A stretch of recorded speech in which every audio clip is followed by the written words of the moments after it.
is the Big O Show. This is the Big O Show. This is the Big O Show.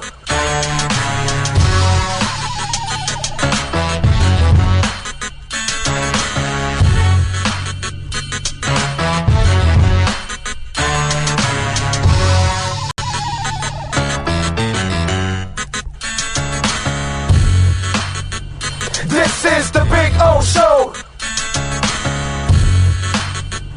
This is the Big O Show.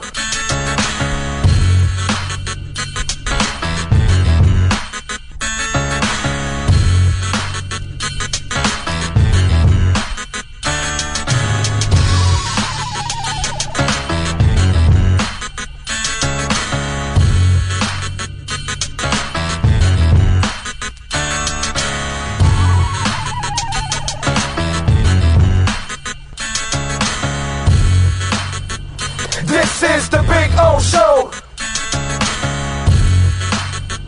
This is the Big O Show. This is the Big O Show. This.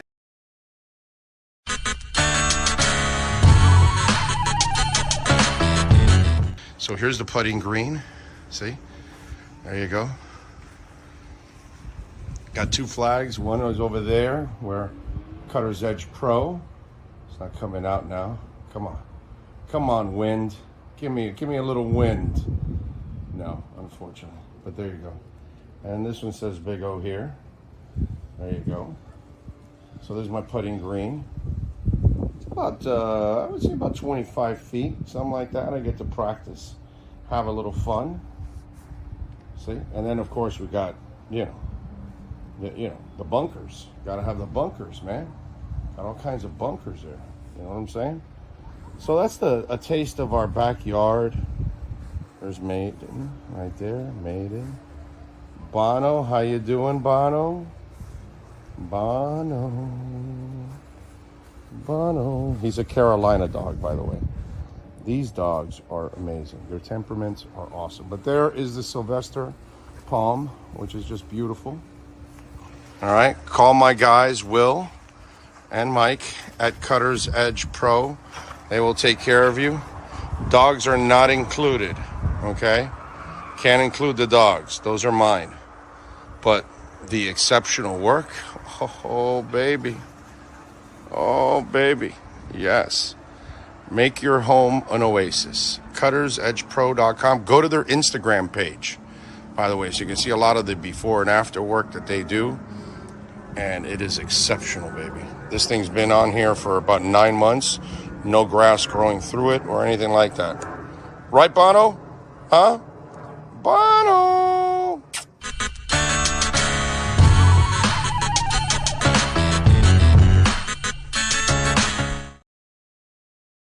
There's no need to drive around South Florida wasting valuable time looking for a new or certified pre-owned Acura. Go to the #1 volume sales dealership in the Southeast United States. Craig Zinn's Acura of Pembroke Pines. Purchase with pace and space in a dealership tailored to your needs. From home buying to providing that personal touch. Contact the 2020 Satisfaction Award winner Craig Zinn's Acura of Pembroke Pines. 888-776-5123. That's 888-776-5123. Or visit them at 15601 Pines Boulevard in Pembroke Pines. For over 16 years, EJDconstruction.com has provided South Florida residents quality craftsmanship, accurate project management, and exceptional service. That's why EJDconstruction.com is an A-rated member of Angie's List and the Better Business Bureau. When you're looking for the right custom home builder for additions or home remodeling, please call my friend Eric at 305-433-4843. That's 305-433-4843 for EJDconstruction.com. Oh, I think I know what this is. Houston, we have a package. Hello? No matter where you are, the Sloman Shield home security system guards your home. With next-gen perimeter protection, 24/7 monitoring, and interior motion sensing. And right now, get a free Sloman Shield security system and doorbell camera, all professionally installed, for free. Shield your world, the Sloman Shield. When you move, you need a reliable company led by passionate folks eager to assist its customers during a transitional process that needs to be smooth. Call Essential Moving Experts at 844-368-5750 for all your local and long-distance moving needs. You can rely on Essential Moving Experts. Mention the Big O Radio Show and get $150 off. Family owned and operated. They offer free 30-day storage, full service moving, fully licensed, bonded, and insured. Moving was never so easy. EssentialMovingExperts.com.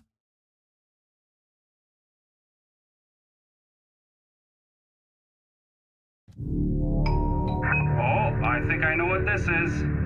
Houston, we have a package. Hello? No matter where you are, the Sloman Shield home security system guards your home. With next-gen perimeter protection, 24/7 monitoring, and interior motion sensing. And right now, get a free Sloman Shield security system and doorbell camera, all professionally installed, for free.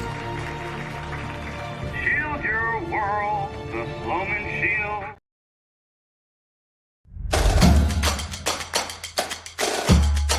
Welcome to Caneswear. New store, new items, same great experience. Family owned and operated since 2010, Caneswear has the latest merchandise from the Miami Hurricanes, Miami Dolphins, Florida Panthers, Inter Miami CF, and more. Come visit us at our store in Davie on University Drive, just south of 595, or online at caneswear.com. Caneswear, the spot Miami fans shop. With more than 62 years of litigation experience handling insurance disputes, Welton Rayum is committed to resolving even the toughest insurance claims quickly. At Welton Rayum, they don't get paid unless you win. They handle complex personal injury claims caused by the fault of another in both state and federal courts. They handle auto, trucking, motorcycle, slip and fall, and bicycle accidents. Call 954-966-4646. That's 954-966-4646. Welton Rayum can help.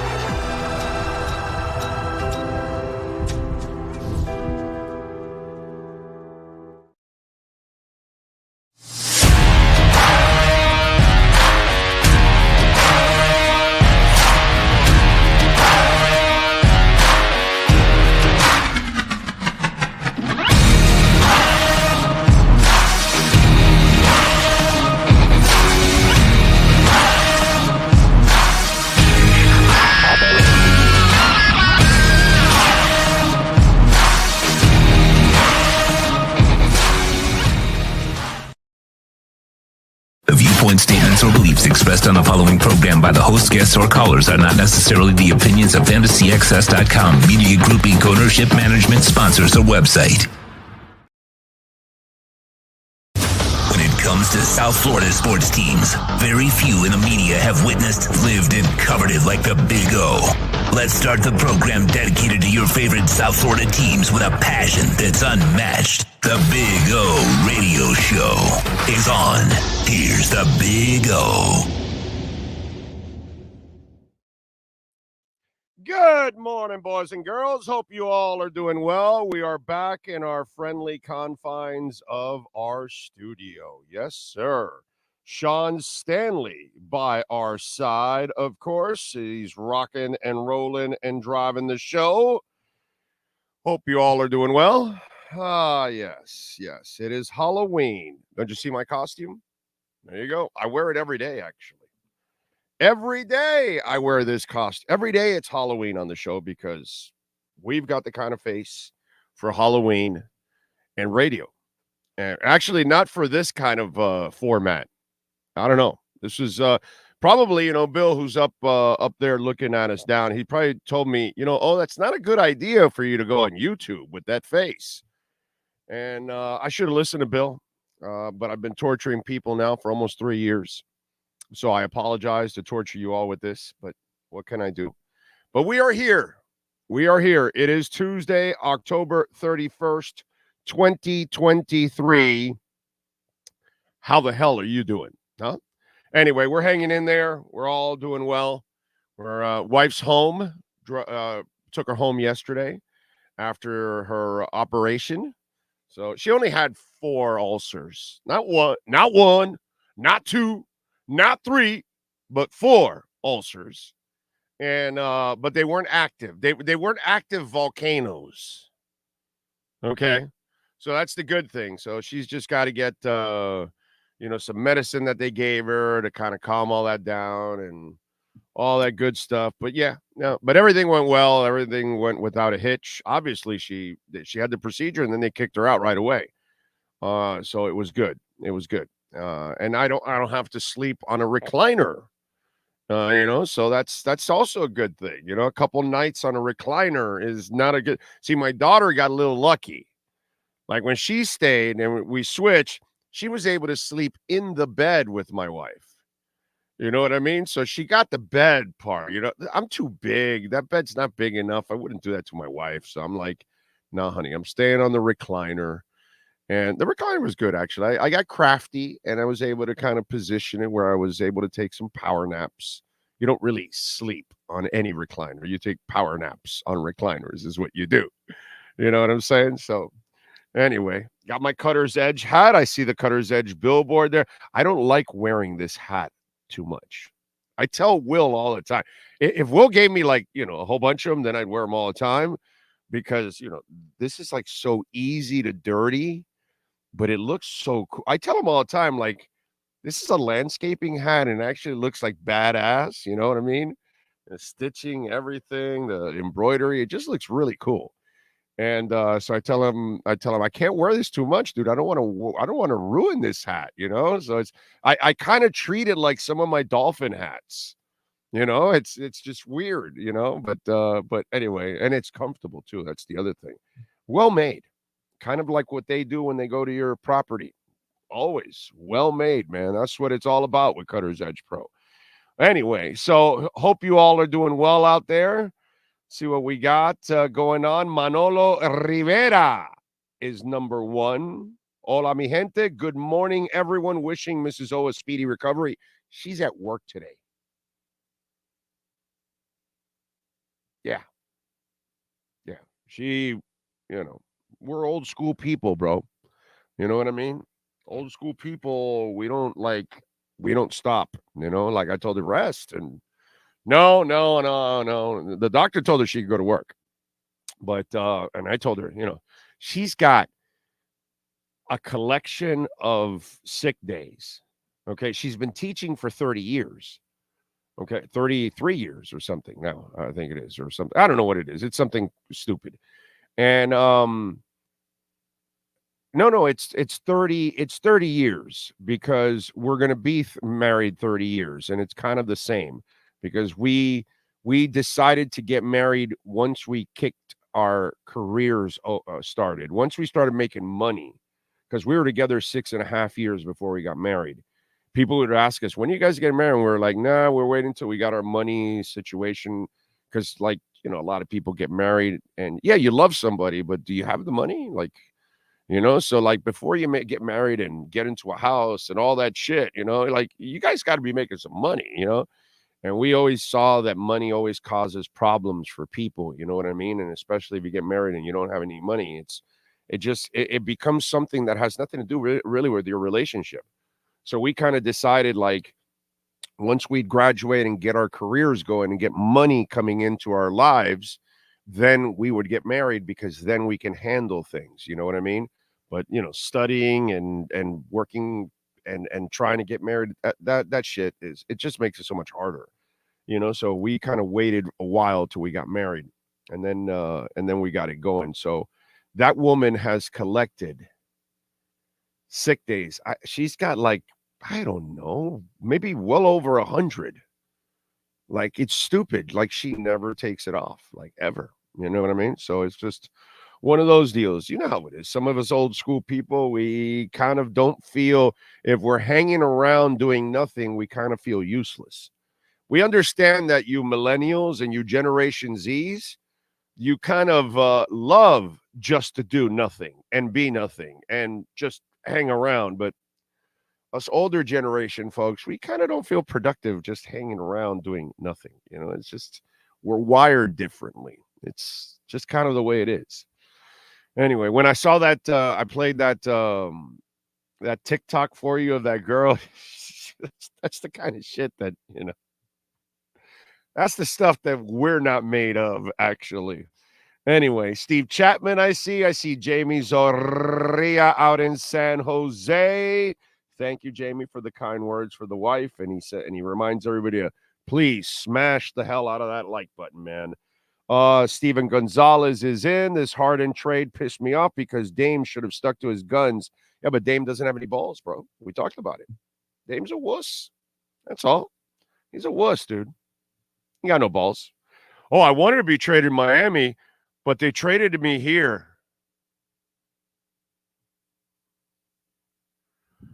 De hombre no tiene nada. That's all I got to say. Okay? I'm a man, and you're going to tell me what to do, where to go? No. I've been fighting that all my life in my career. Okay? In my career, I've been fighting all that stuff. Oh, no. No. I get paid to be objective. I'm not here to cover your ass politically. So, he got no balls, man. That's all. Dane Lillard is a guy he's a fake tough guy. Okay? He can be a tough guy on the basketball court because there are no repercussions. You win a game, you lose a game. You get praised, you get criticized, you move on. Big deal. But in this kind of stuff, in life, there are repercussions. You are ruffling feathers. It's getting personal. James Harden was willing to do that to get his way. That's where, and for those of you that don't know, James Harden got traded to the Clippers. The Clippers get Harden, broken down PJ Tucker, Flip Petrosov. The 76ers get an unprotected 2028 first-round pick, 2 second-rounders, and a first-round pick swap, plus Marcus Morris, Nicholas Old-Ass Batum, Robert Covington. If I'm hitting threes that night, I'm all right. If I'm not, I'm pretty much useless. And KJ Martin. They will also get another first-rounder from another team, according to Woj, but nobody knows who that other team is and where that first-rounder is coming from. Harden, I may not like him, but at least I respect that he got what he wanted. And that's what almost every NBA player does. They get traded to where they want to go. Okay? Bosch tells Toronto, I'm not signing. You want some compensation? You need to trade me to Toronto. If not, I leave for nothing. But LeBron, hey, I'm going to Miami. I've made my decision. You want some compensation? Trade me to Miami. If not, I'll leave straight up. That's balls. And lots of people do that all the time in the NBA. Damian Lillard is the only wussy in the history of the NBA that did not challenge Joe Cronin. And he easily could have controlled and manipulated the situation. Okay? He could have torn Joe Cronin apart. He could have sat down with Joe Cronin, looked at him in the eye and said, hey, you're going to trade me to Miami because I'm not going anywhere but Miami. And you are trading me to Miami. If you try to keep me here, I will thoroughly embarrass you.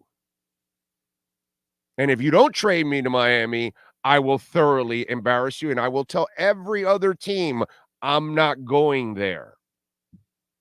And that's it. But he didn't do it.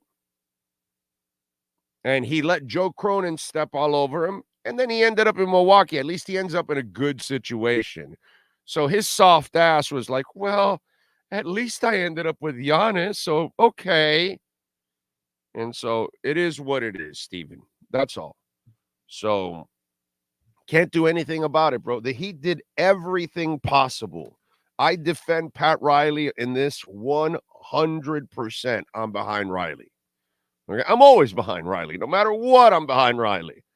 I don't care if he screws up and gives Lowry a stupid-ass contract or gives Whiteside a stupid-ass contract or Dion Waiters. Riley's made a bunch of mistakes lately, but in the end, I win more with Riley than I ever have. So I'm going to deal with the good and the bad. Now, I'm not going to shy away from criticizing it. You know what I mean? But it is what it is. What are you going to do? But I got Riley's back on this one. You know, I can't defend him for Lowry, and I won't. And I never did. But I'm going to defend him in this case. He did everything right. He stuck to his guns like he normally does. It was Damian Lillard. Damian Lillard is soft. That's all. Soft. Soft as silly putty. Soft as Charmin. In fact, maybe we should call him Damian Whipple. Yeah, that's what we'll do. We'll call him Damian Whipple now. Because he is soft as Charmin. That's all. So Harden is a great example of how not to carry yourself, but how basketball players can get whatever they want. Anyway, John Padilla in the house. Think Blue Dodgers. Jesse James. Mr. Torres. Chad. Gus 1388. Thank you. Thank you, sir. Brian Walters in. Boss B. One-Eyed Jack. What is your prediction at guard this week? Well, I think Lester, I think, will play the left guard spot. I think you're going to get Connor back. On right guard, it'll be Robert Jones. I'm going to say it's Robert Jones. Because I think he's coming back too, right? I think he's back also, right? If I'm correct. So it is kind of confusing with all the injuries. But I would say Robert Jones on the right side. That would be my guess.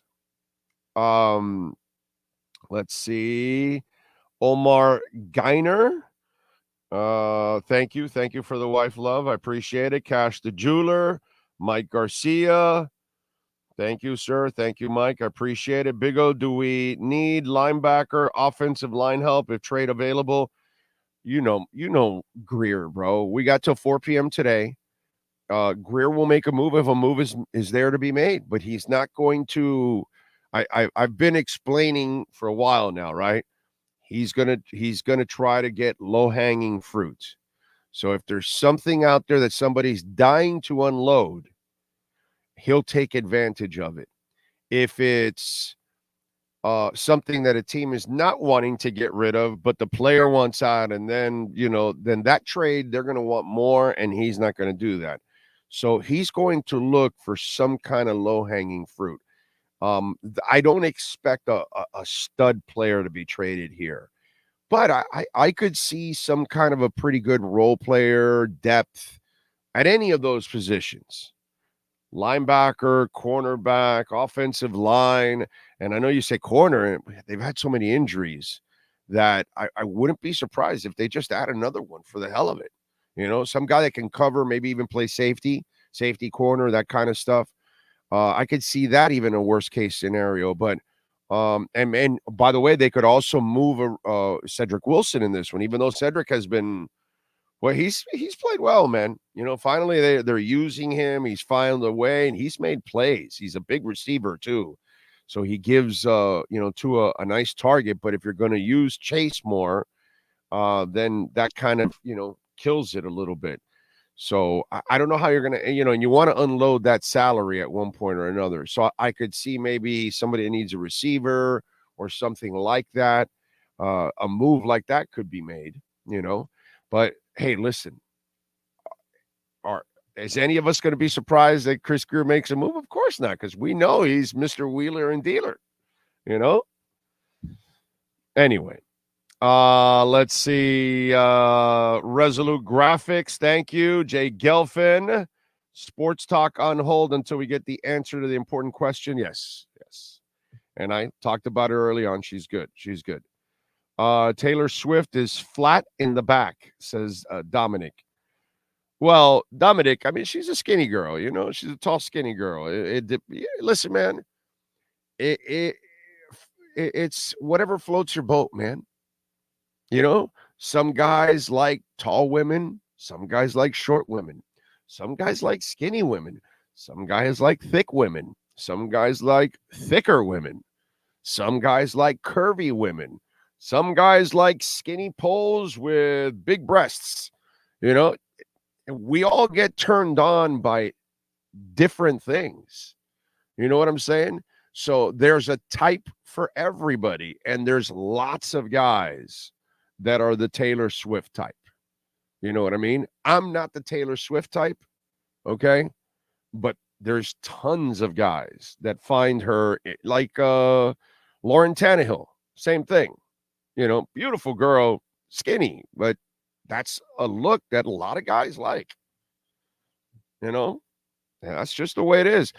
I as I always generalize, do the Hispanics and the brothers out there, are they in that? No, on average, we like curvier women. You know what I mean?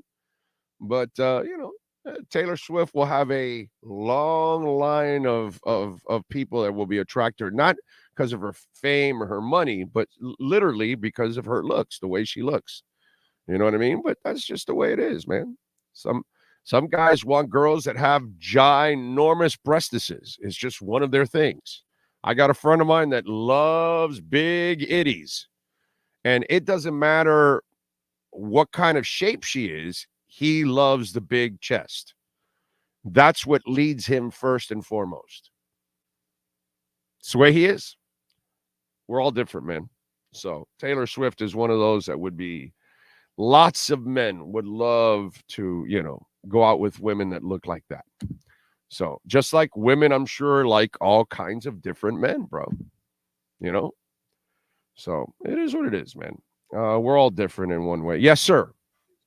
I know we discussed it yesterday, but Barry Jackson sent out the NFL Network on the call Sunday morning will be Rich Eisen, Dan Orlovsky, and Jason McCourty.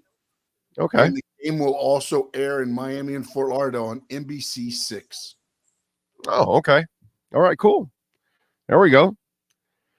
All right. And we'll be on at 7:30 in the morning, getting you ready. Nothing changes, Nothing changes. Alex Palenzuela's in. Thoughts on Adam Johnson, a terrible tragedy. I've watched a lot of hockey and never witnessed a skate go that high. Well, it happened to a Panther. You don't remember? We had a Panther get his neck slashed, just like Johnson. Yes, it was crazy. Can you look it up? Which was the Panther that got his neck slashed by a skate? Scary shit, dude. Yeah, man. Scary shit. Those blades they're sharp, man. Yeah. So yeah, it's one of those where it's, man, scary stuff. Big O, if Miami had Bam last night, the Heat would have won. I don't know. You know what I mean? I don't know. Because maybe Tyler doesn't have the same kind of game. Does Jimmy try? I'm sorry, you must have left that part out. Because, see, when I watched the Heat last night in disgust, right? And, again, I don't think this is a Riley thing. I don't think this is a Mickey thing. I just think this is something that it's a culture in the NBA. It's developed, and they've allowed it to fester. I talked about it the other day. Like, Jimmy Butler takes a game off already because it's a back-to-back night. And then last night wasn't a back-to-back. Did you see a Jimmy Butler that actually gave a shit about this game when they started? Oh, so they turned it on in the fourth quarter and made a run. Oh, I'm supposed to feel better about that. Jimmy Butler played that game like it's an October basketball game. I tweeted out last night, you can go to the Twitter feed there. It's hard for fans to give a shit about basketball when the players and the team clearly don't give a shit about the regular season. I am amazed that you people even buy season tickets. I would only buy tickets to a game that I would want to go to if I was a fan. And I would make sure that they're playing. And then I'd buy the ticket like within a half hour, an hour before the game to make sure, oh yeah, no, Jimmy Butler's playing and Bam's playing. Okay, then I'll buy it. I'll pay a little bit more, whatever. But at least I know I'm getting what I'm paying for. How you people pay for season tickets. You know, I know the Heat doesn't want me to say this. I don't work for them. I don't work on their flagship station. So I don't have to worry about any kind of repercussions. But I think basketball fans are not very smart consumers. I just got to call it like I see it. I mean, you're paying 100% of the rate. You're not getting 100%.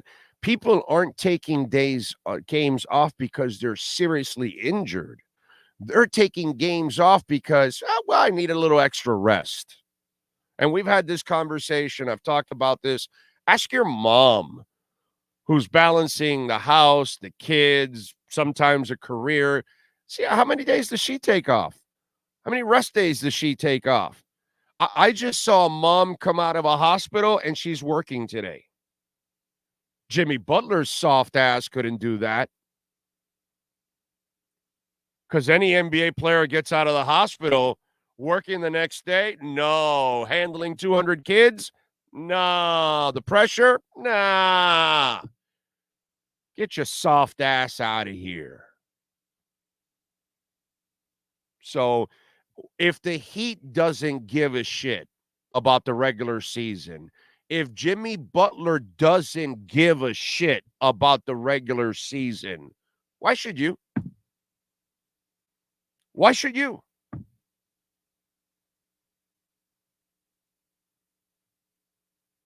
I was like, dude, you're making me watch this freaking Detroit Lions game because you people don't care about this game. And, you know, it's funny to listen to people in the media or writing or talking, and you're trying to talk up some stupid matchup in October. Like, because Dame Lillard didn't choose here, and fans are trying to make something big out of absolutely nothing. And look at Butler in the first half of that game last night. He didn't try. Brother, what was his line? He took 11 shots, right? 4 of 11.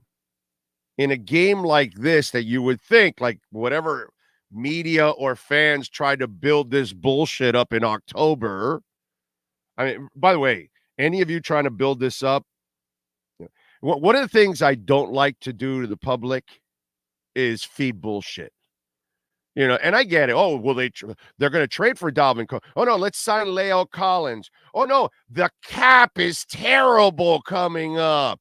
Oh, no, this game is so big because Butler, you know, we're going to have, you know, revenge because, you know, Lillard didn't choose Miami and he went to.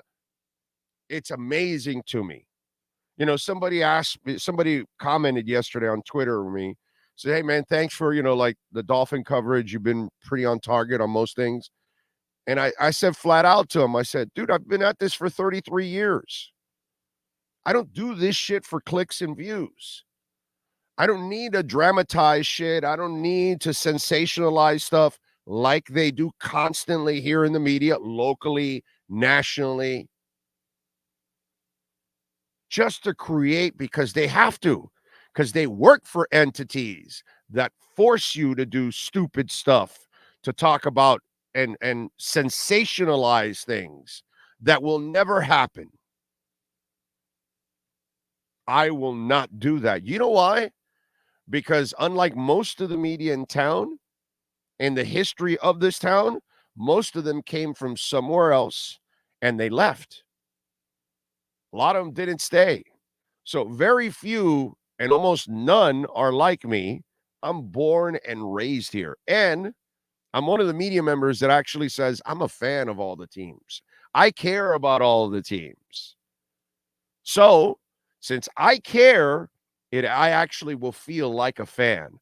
Unlike other media members that will not, because they don't really care about the Heat or the Panthers or the Marlins or the Canes or the Dolphins or Inter Miami or FIU or FAU. They don't care. My daughter, my wife, they went to FIU. I care. My daughter also went to UM a little bit. I care. I've been in this town all my life. It means something to me. So sensationalism will not be a part of this. When I tell you something, I'm not doing it for clicks and views. Okay? When I tell you Flo is going to get fired in the middle of a winning streak, I'm not doing it for clicks and views.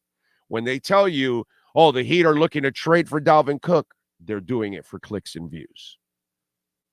Because I'm the guy telling you, no, they're not. Because I don't give a shit about the clicks or views. I'm not worried about clicks or views. I don't answer to anybody. Sean doesn't answer to anybody. We are our own men, period. And that's the beauty of what we do here. We are not tied to any entities, any corporations that are controlling what they do. So we just don't bullshit, dude. We don't do it for, oh, let's try to create some sensationalistic headline to get you guys to watch.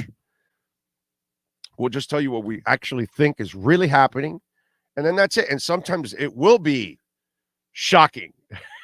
Okay, but we're not doing it for shock value. We're doing it because we're telling you the truth. And I'm not telling you for the Heat for shock value. The reality is, why should I give a shit about you when you don't give a shit about me? Right? Jimmy Butler didn't care about entertaining you last night at all. He went into that game with no emotion, nothing, no edge, no nothing. So why am I supposed to invest my emotions on it? I casted that game aside. And, you know, I saw the little run in the fourth quarter and all that, and I ended up watching that terrible football game.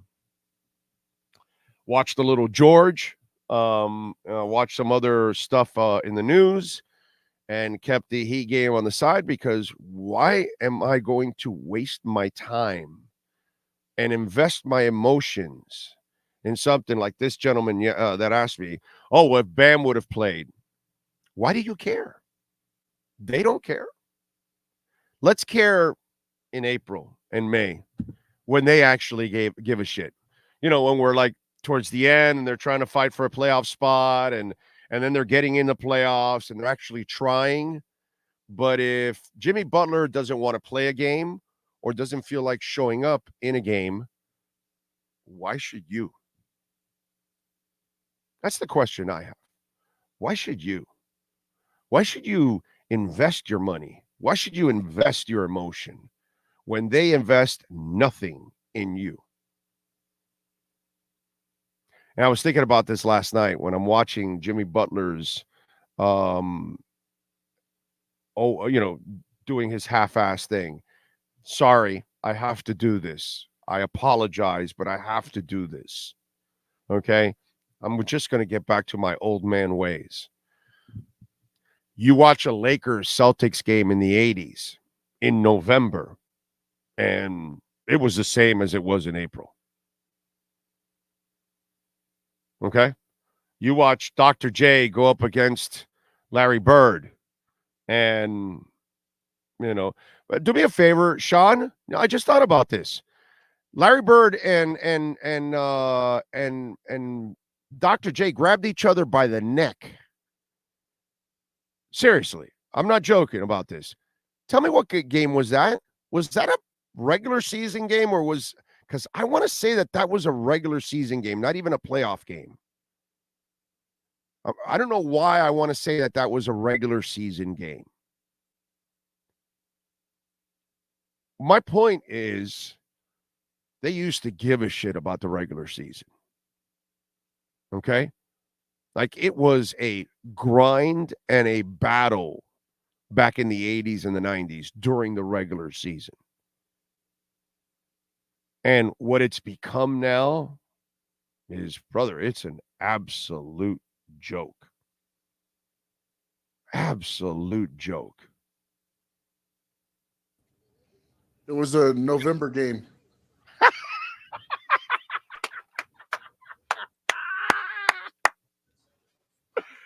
Victory is mine. This brain, this effing computer that I have in here, dude.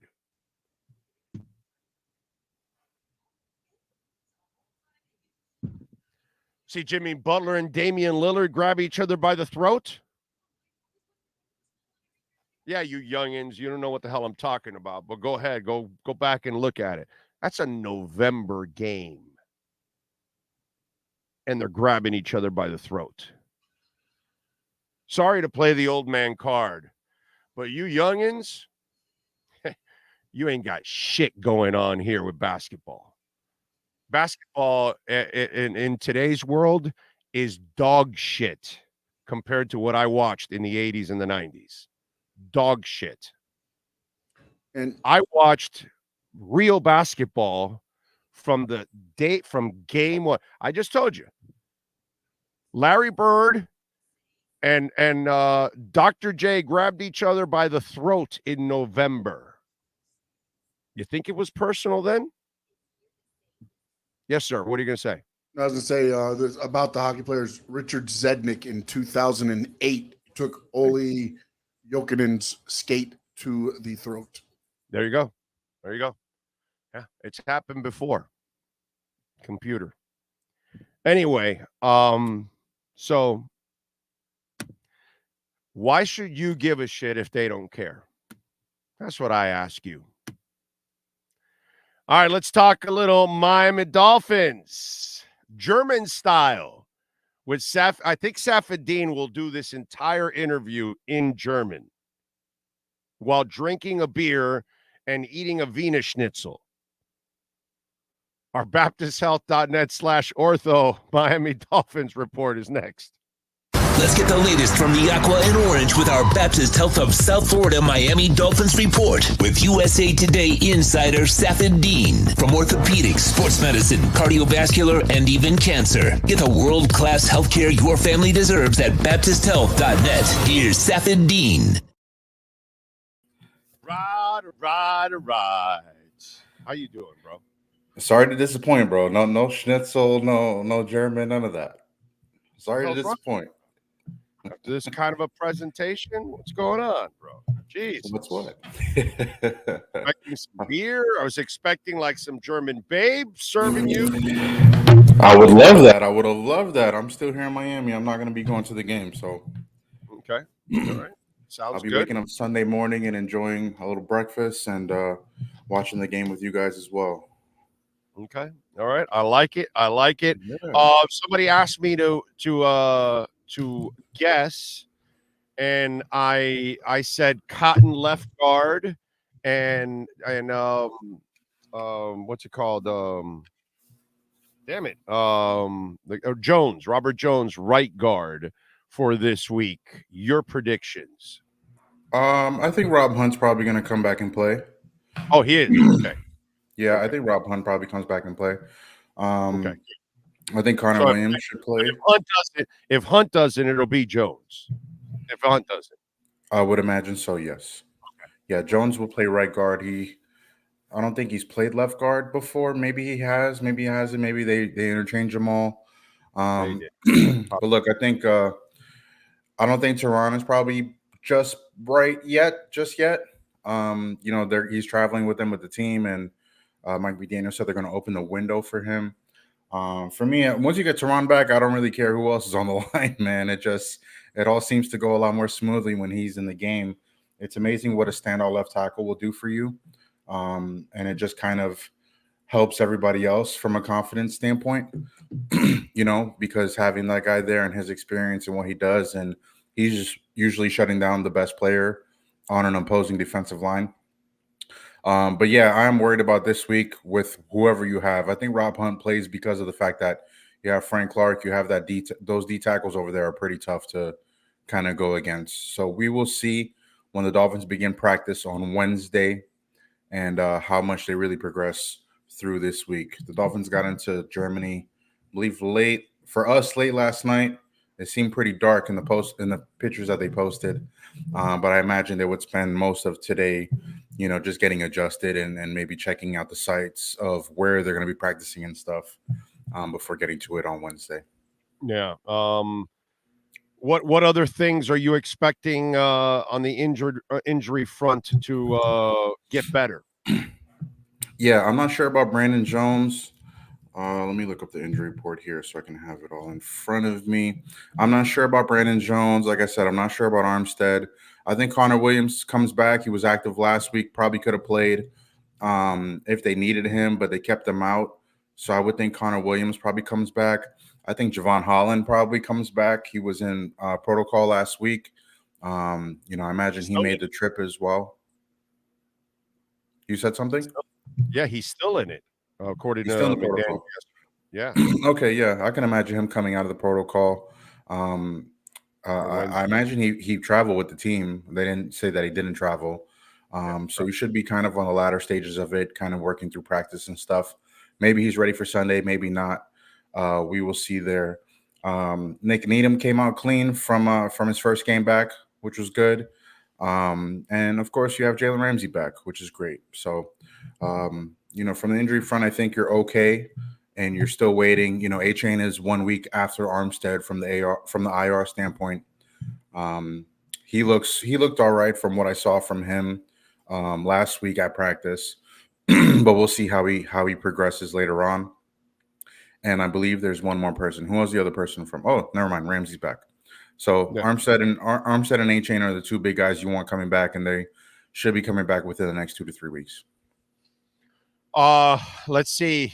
When we look at this game, the Denver Broncos, and Pat Mahomes talked about this in the post-game show, that teams are going to look at what the Denver Broncos have been doing to them and kind of stifling their defense a little bit, and that they're going to see more of that.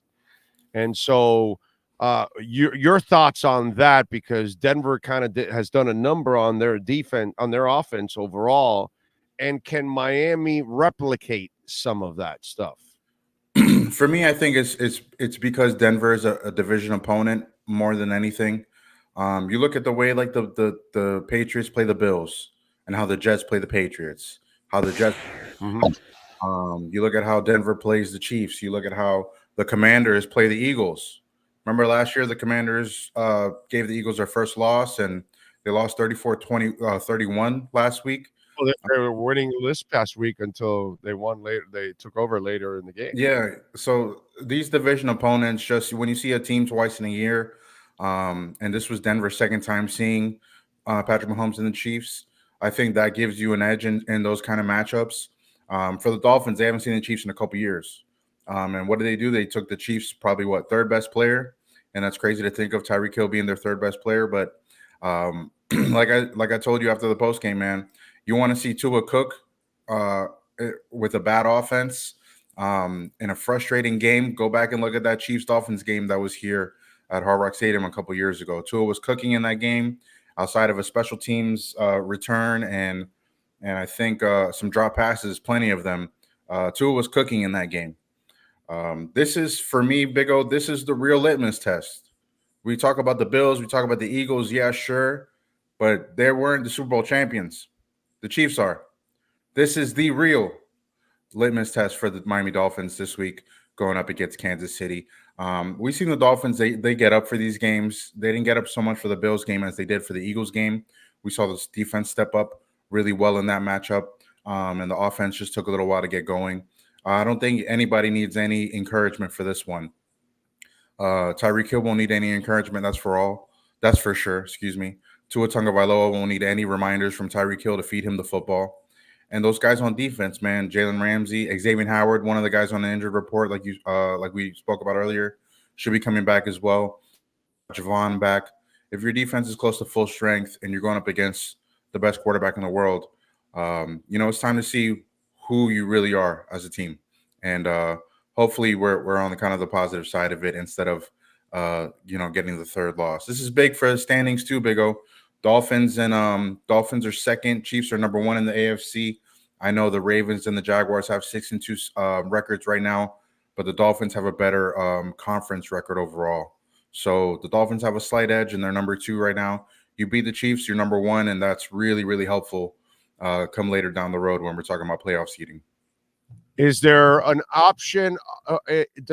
Can Miami put a little extra pressure on Kansas City since their offensive line is a little bit in? I won't say. Let's say they're in transition because of the changes at their offensive line on the offseason. They haven't had the same kind of play from their line, their tackles overall. You could say so, but look, Mahomes is healthy, 100% healthy. He didn't have I know he tweaked his ankle maybe a little bit earlier this year, but he's healthy again. And we'll see how healthy he is from if he was sick last week and if that continues this week, because that seemed to pretty affect him last week in the game against the Broncos. But Mahomes can run if you have enough pressure on him. He'll gash you for about 17 yards for a run if he needs to. So I am kind of worried about them not applying too much pressure, but staying in their gaps and kind of not, having lanes filled. Because you go pressure Mahomes and he could dump it off to Pacheco or McKinnon, and those guys are beating you, right? The O-line for the Chiefs aren't that great, but they're good enough.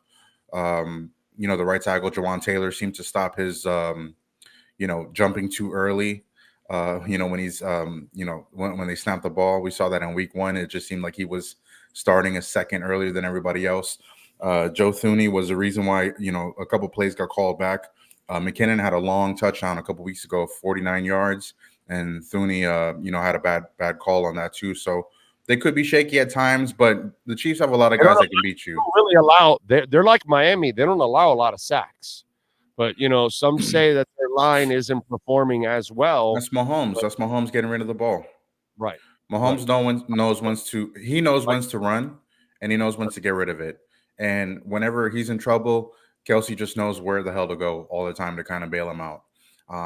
Pacheco's good for them for a check down. If McKinnon gets loose, he's been kind of kept at bay this season, but if he gets loose, I can see him knocking off a big play too. This is going to be a big game for the linebackers. It's going to be a big game for the D linemen too. Hopefully Jalen Phillips gets after it. And you're hoping that the guys are covered on the back end. But think about this, Big O. It could be the first game we have Holland, Ramsey, and X playing together against the best quarterback in the world. It's not going to go great because it'll be the first game together. I imagine that. I think there's some chemistry that those guys have to build up. One thing that X told me that when him, Byron Jones, and Needham were in the game, they had a great chemistry together, a couple of seasons ago, because they all knew how to play with each other. This will be the first time that Ramsey, Needham, Holland, X, Cater will all play together. So those guys will probably take some time to get used to. I wouldn't be, surprised if the Chiefs got a couple, big plays, in the secondary on Sunday, because it's Mahomes. Those guys know how to get open, and it's the first time all those guys are playing together. But those 5 in a secondary, I like my chances with those 5 guys. So it's going to take some time, but they'll get it together. How do you defend Kelsey? Man, you hope his girlfriend's not at the game. That's probably the first way. Right? She's not. Apparently, I think she's starting her tour. So I think she's starting preparations for a tour. So she's okay. She's not going to be there. I think the tour's in Europe, so who knows? But I think stopping Kelsey is tough because you have to defend him not just when the snap, not just immediately after the snap is called. You have to do it after the scramble play. That's probably the hardest part of defending Kelsey, is because when you're a defender, you naturally kind of feel like, all right, I got Kelsey locked up here. Where's the rest of the play going? You might take a look back and Kelsey's already going to an empty spot in the field where his quarterback can find him. That's probably where Kelsey hurts you the most, because he always kind of finds an empty spot in the defense, especially if they're playing zone, and he goes and he sits there and he waits for Mahomes to throw them the ball. And it doesn't matter where Mahomes is on the field. He'll do the side, the cross body, passes across across his body that every quarterback in the league should not be doing. You teach quarterbacks not to do cross body passes, and Mahomes is the only guy that can do it because of his arm. So I think Jerome Baker is probably going to have to stick Travis Kelce in this one. I think Xavier Howard is going to have to be healthy enough to stick Travis Kelce in this one. I think Javon Holland is going to have to, get him on sometimes if he's healthy too. I don't want Kate. I think a bracket of him. Whoever plays the slot, Yeah. obviously, is going to have to cover him, whether it's a linebacker or a corner, and then Holland's going to have to get the deep part of it. And then if X is back, then this is why you did this. Now you leave X Yeah. and Ramsey alone, and you now can focus on Kelsey. What will not happen, no one's following Kelsey around. They're not going to put Ramsey on Kelsey. They're not going to put X on Yeah. Kelsey. That's because Vic Fangio is the defensive coordinator. Yes. So, because I've warned people about this already a Uh-huh. few weeks back when that came up, and I was told in the building that that's not going to happen. They're going to stay with their guys the way they are. That's not the way he does things. And from what I'm also told, he doesn't trust. If he has one guy follow around, then he's not trusting what everybody else has to do behind that, because it complicates things. If you have somebody following somebody and shadowing them, it just the zone of it after that becomes a mess. And if you don't know your assignment, you're going to be blowing assignments. And against Mahomes, oh my God, it's over. It's over. Yeah. He's gonna No, of he'll course. tear you. Zone defense is hard to play against Mahomes because it's areas in the field that you find, right? Like Rashee Rice could probably have a good game in this one. Or, Valdez Scanlon could probably break off a long gain, because he just finds an empty area. This one's on the D line. They got to get home if they're going to get home. And that's it. You have to see what the game plan is. If they're going to just, hold their gaps, or if they're going to try to go get after the quarterback and make him run around a little bit. You don't want your people in the secondary kind of running around for extended plays because, after 3 or 4 seconds of defending, you kind of the trajectory goes down. Yeah. You're failing after that point. It's lucky to have a stop there. Not that it's lucky, but you're not in the first 4 seconds of defending a play. It's probably when you have the most success as a defense, not as the play drags on, and especially with that quarterback. So I'm interested to see how the zone does. I want to see how I have to look up how Vic Fangio's defenses did against Mahomes and Denver. It's probably why he's out of a job. So No. His problem was the same thing that Joe Philbin and Brian Flores had. He couldn't build a staff. No offense, yeah. That was his problem. He couldn't build a staff. That was the end of his reign. He's a defensive coordinator, and there's nothing wrong. There's no shame whatsoever in that. Not everybody can be a head coach. The test for McDaniel was getting Fangio, because we all knew he knew offense, and he did build one hell of an offensive staff. I thought the Bevel addition was awesome, and Frank Smith. But when he got Fangio, he did what Fangio could not do, or Flo or Joe Philbin. They might all be 3 different human beings, but they all had the same problem. They couldn't build a staff. And head coaches have to build and rebuild staffs over and over again. If you can't do that, you can never be a head coach in the NFL. Yeah, for me, it's always very interesting case studies building coaching staffs, because as coaches, you have to be you have to have relationships in the league. Sometimes you're growing, you're in a system. You only know the coaches that coaches, position coaches probably below you. But guys that you're well enough or are capable enough to become offensive coordinator or defensive coordinator, that's tough. You never want to get into a situation where Flores hired away half of the Patriots staff when he got hired here, because that didn't do great for Bill Belichick. Nick Saban once said, like, all right, this is my team. These are my coaches. Why are you taking my coaches? If you're going to go get another team, go get your own coaches. It's Right. hard to it's hard to have relationships. If you're not doing like coaching workshops and things like this, where you're really trying your best to interact and meet people and not rely on, agents or mutual acquaintances to get to know each other. Let me add a little sauce to the equation here. I understood Philbin and Flo, why they failed. I don't understand why Fangio failed, and I'll explain. Philbin was in the same place his entire life. So he only knew those coaches. And when he left, McCarthy said, "You're not taking any of my coaches." Yeah. When Flo was only in one place his entire time. And when he left, Belichick let him take a couple of coaches, but those coaches obviously weren't important to him because he replaced them, and kept going. Fangio's different than those guys. Fangio has bounced around the league, which I tell people all the time that listen to this show, that's actually a great strength. The guy that's been fired and hired and fired and hired and fired and hired because everybody knows it wasn't his fault. That's why he's consistently, this assistant coach is getting hired, because wherever he wasn't really the problem. He was doing his job. But while he was going from place to place, he got to know different coaches and different systems and all that stuff. And so by the time he becomes a head coach, he's bounced around the league and knows so many people that's how he builds a Rolodex. With Flo and Philbin, I understood those guys never built a Rolodex because they were stuck in the same place. Fangio, that was kind of odd because the strength actually for coaches like that are the ones, look at McDaniel. He's bounced around his 7-8 teams before he got here. And he's done a pretty good job of building, a staff. And that's because he's gotten to know an array of coaches along the way. There's another thing to consider here, Big O.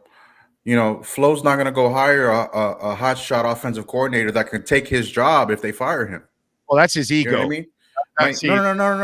No. It's not ego. It's keeping your job. It's keeping your job. You don't want to be fired. No, but this guy has Bevel and Fangio, two guys that have way more experience than him. I understand. I understand where you're coming from. Has allowed him to succeed where Flo didn't want leaders on his team and didn't want older coaches on his team. Brother, he didn't bring in the offensive coordinator. Jim Caldwell. No. Caldwell left. It was before the guy that played with him for 1 year. The Fitzpatrick's guy. Chan Bailey. Yes, he Chan didn't know. Gailey, excuse me. No, dude, that's Chris Greer's connection from when Gailey was here with Wanstead, dude. Yeah. No, for sure. I think maybe Flo is not the right one for that, but I would see in a scenario where maybe Flo's not the right example for us to be talking about. This is what I meant. But what I'm trying to say is it's hard for first-year coaches to find offensive coordinators or defensive coordinators because you don't want to hire the guy that's going to replace you when you get fired. You know what I mean? It's kind of a part of job security too. So I could see why Flo would, Pep Hamilton was out there. Some other guys were out there. And then you look at Mike McDaniel in a situation here where Vic Fangio probably has no aspirations to be a head coach again. That's something to play into the picture too. Like Chan Gailey, that's fine, and Mike McDaniel will let Bevel go. You know what I mean?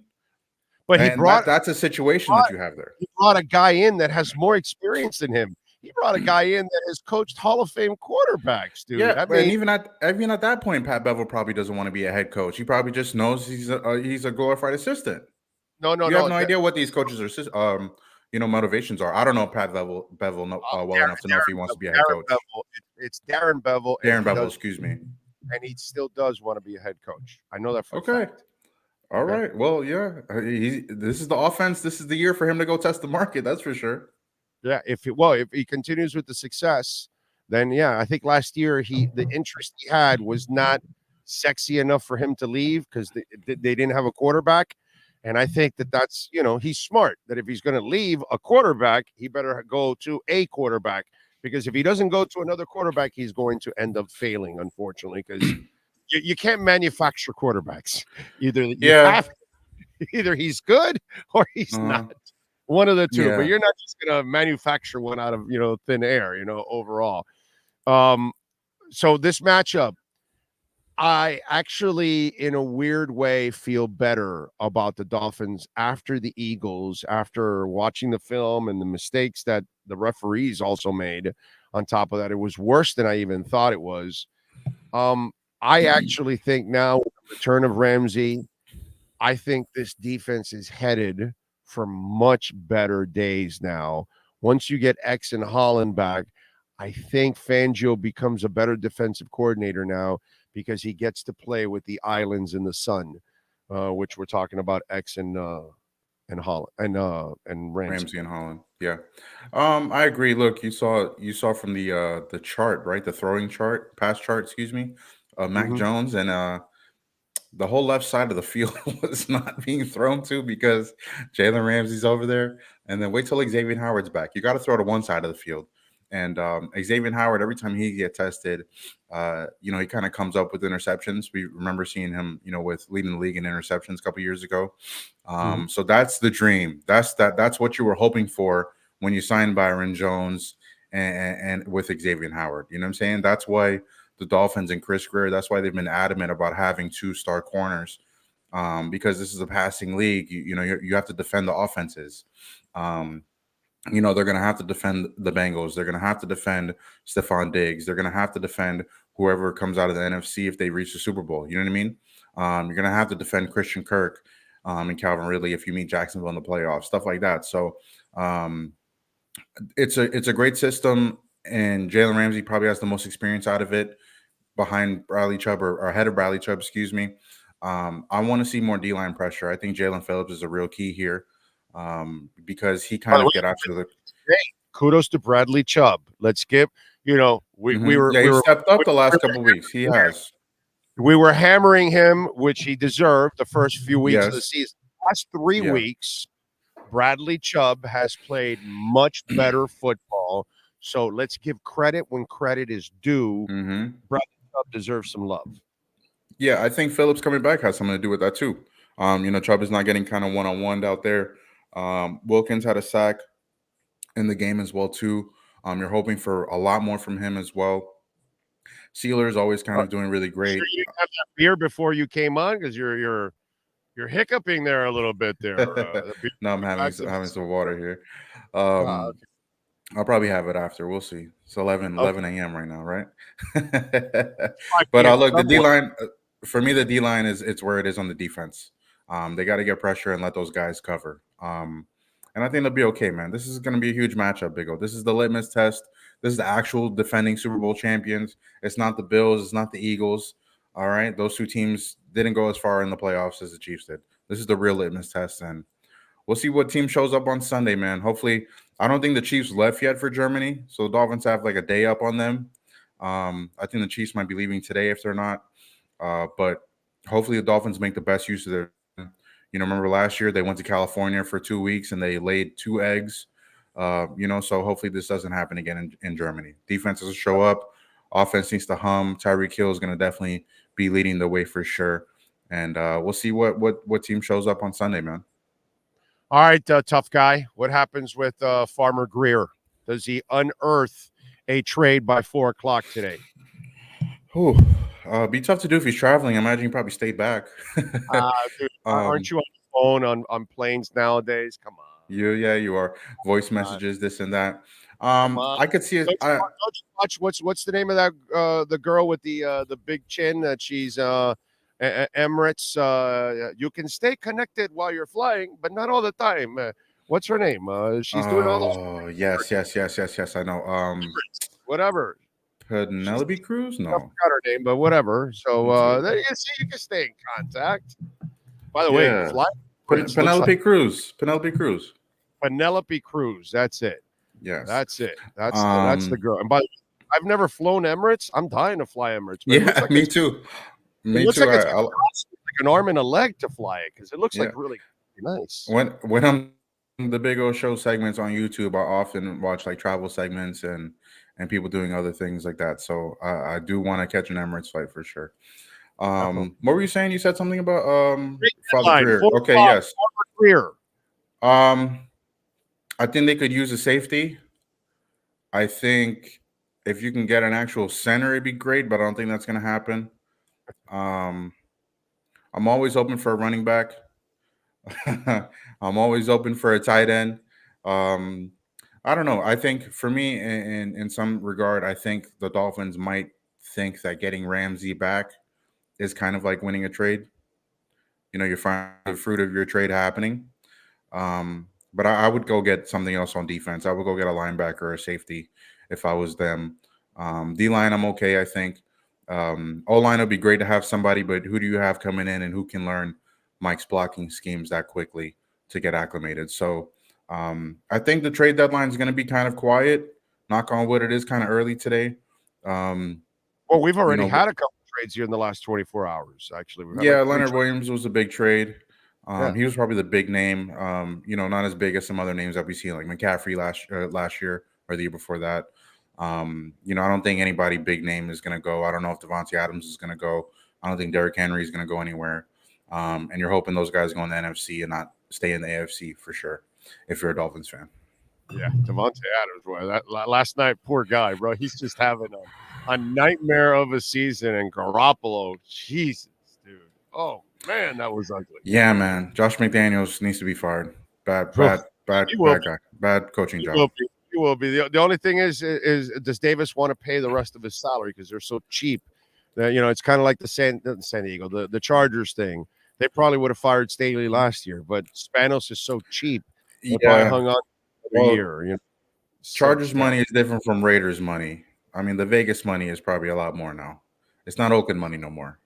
I know, but it's still a family-owned business that they're not. They sell tickets out left and right. Still kind of carry themselves in a cheap fashion. Is my point, But whatever. Well, the cheap thing for the Raiders to do is to trade away Devontae Adams. He's got the second highest contract behind Tyreek. We'll see if they find a buyer there. Then you can worry about. Then they'll have some money for the coach. hard to take in a salary like that at this point in the season. That's really tough. All right, what do you got going on in the USA Today, my friend? Yeah, for sure. I wrote about Messi last night winning the Ballon d'Or. El Balón de Oro. Say it with okay. Ballon de Oro. Ballon. I gotta. You see, if I would have went overseas to Europe, I would have went to France. I wouldn't have gone to Germany. Say it with me. Ballon de Oro. Got it. Okay. Listen, man, I do not have a soccer background at all. All this messy stuff going on here in South Florida has been a really great learning experience for me. I'm learning French, learning Spanish. You know what I mean? I'm covering the greatest soccer player in the world sometimes. So I have Messi going on. It's a Football podcast is going on as well too. We'll have an episode out tomorrow after the trade deadline. And me and my co-host Tyler Dragon, we will debate Dolphins Chiefs, and you're going to see him kind of go after me and my Dolphins pick because I'm picking the Dolphins this week. I'm always picking the Dolphins each and every week for the rest of the season now. And we'll see how it goes, man. Big O, I'll see you probably Thursday or Friday. Yes, sir. You got it, my friend. You be good. We'll talk down the line. Too. Have a good one. Thank you. And, of course, I am an expert at Baptist Health. Anything that has to do with the pineapple, we know why, because our family visits the pineapple all the time.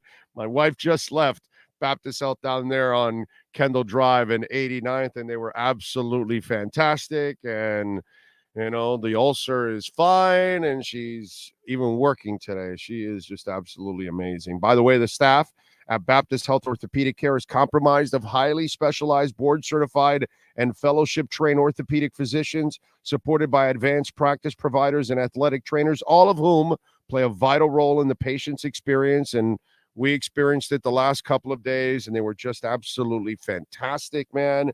Baptist Health Orthopedic Care has locations from Monroe County all the way up to Palm Beach County, Boynton Beach, Bethesda, east and west, down to Marathon Key on 3301 Overseas Highway.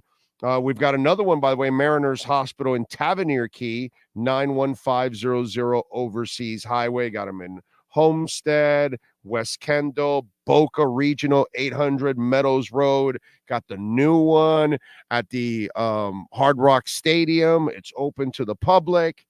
BaptistHealth.net/ortho. The Baptist Health of South Florida Miami Dolphins Report with insider Safid Dean is brought to you by Baptist Health of South Florida. From orthopedics, sports medicine, cardiovascular, and even cancer. Get the world-class healthcare your family deserves at BaptistHealth.net. All right. Hour number 2 starts now, and it starts with the one and only Anthony Chang and our BaptistHealth.net/ortho Miami Heat report. Heat fans, the fast break is on. It's our Baptist Health of South Florida Heat Report with insider Anthony Chang. From orthopedics, sports medicine, cardiovascular, and even cancer. Get the world-class healthcare your family deserves at BaptistHealth.net. Here's Anthony Chang. All right. Hour number 2, ready to go. How you feeling, my man? You feeling good? Ready to go home. I'm good. It's snowing Ready. here in Milwaukee on October 31st. That is my date of birth. I got to the party. No, I did the Smurf. Okay. All right. Yeah. It is what it is. So you got your snowshoes? I do not. No. I'm a Miamian. I just come. I go. I That's deal it. with the cold in my thin jacket, and I leave. All right. So I'm gonna ask you a very uncomfortable question. Okay. Okay. Because I was, I'm the old man. Okay. And Okay. I was just talking about watching Larry Bird and Dr. J try to strangle each other. Do you know anything about that? You know that picture that Dr. J and I think I've Bird? seen it. I feel like Seen I think I've seen it. Yeah. Do you know when that happened? No. That happened in a November game. Do you know, because when I used to watch the 80s and 90s basketball, maybe even early 2000s a little bit, they played hard. They actually gave a shit. Right. They actually talked up games in November and December, and the players gave a shit about them, and they tried, and they worked hard. Nowadays, it just doesn't seem like the Heat organization, the players really give a shit about the regular season. Jimmy Butler's taking off a game, the third game of the season, the first back-to-back. He takes off. Bam is off. Last night, Jimmy played the first half like he wasn't even trying, to be quite honest. And he finished the game with 11 shots. And Right. It's hard to sell something to people when if you want them to passionately care about your team, how do you expect the fan base to passionately care about a team when the team and the players itself doesn't passionately give a shit about the regular season? Yeah, no, I think the organization cares about the regular season, and I think most players do. But the problem is with a season like last season, when that happens, right, and you're the 8th seed, and you make it to the NBA Finals, right or wrong, it kind of devalues the regular season and kind of puts more of an importance on, okay, let's stay healthy for the playoffs. Let's be fresh. Let's not play on a bunch of back-to-backs because we need Jimmy to be Michael Jordan in the playoffs. We know what he can do in the playoffs if he's rested and he's healthy. And you play the long game. Is it a smart move? You could argue that last season was an outlier, that the Heat should not put themselves back in that position. I don't think they want to be in that position. But the truth of the matter is, like, you look at every sport, the Diamondbacks in baseball, like, it doesn't matter where you end up for the most part in the playoffs. If you're healthy and you believe you have a team that can compete with anybody, you're going to end up going far in the postseason. So the NBA wants the regular season to matter, and I think it does matter. But I just don't think – I think there are some teams that feel like as long as we get to the playoffs, like the Heat do, because they've proven it the last 4 years, and we're healthy, then we'll be okay. Yeah, but then don't talk up these games. You know what I mean? Like, I'm watching people either write or talk. Oh yeah, Damian Lillard, the matchup. Last night mattered to Tyler Hero. Mattered to Tyler Hero. You could tell last night mattered to Tyler Hero. Hero's the only one that's been shitted on the entire offseason. Right. So now that he's been shitted on the entire offseason, he's pissed. So he wants to kind of make his mark now. And I get it. God bless him. He was the only reason to watch the damn game last night, to be quite honest. There was no other reason to watch that stupid game last night. I moved it to the side and I ended up watching that silly, terrible football game, dude. And I thought I was going to watch a Heat Bucks game and say, all right, let's see if they were going to try, all that. And I saw Jimmy coast in that first half and I was like, bro, this is just like it's hard for me to care about what's going on or really want to just get into it when I know the players aren't into it. You know what I mean? And let's move on to this.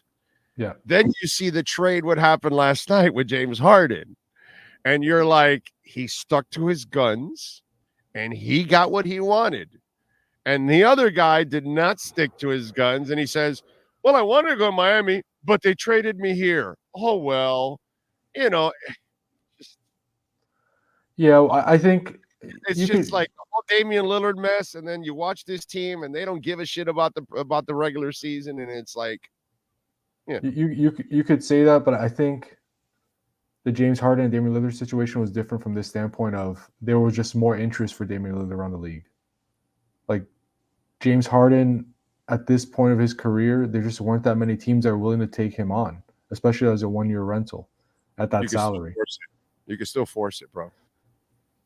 Well, you can still force it. I don't think the Clippers are the only team that were interested, but I do think that there were probably more teams interested in Damian Lillard, right? I mean, you would agree with that?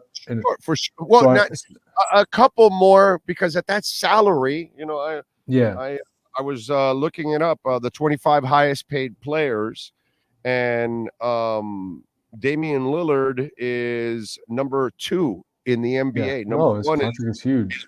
Is Jaylen Brown at 60.8, but Jalen's only number 1 over him because they're both at 60.8, but Jaylen Brown has $304 million guaranteed left, whereas Damian Lillard's closer to 200, so it's a little less, and that's why Brown has a slight edge.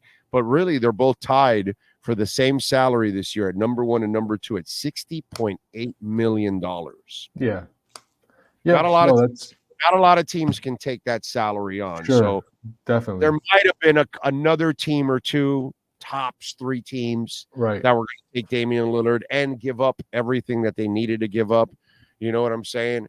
But again, it's just he could have been dude. He's not a first class dick. Right. He doesn't know how to.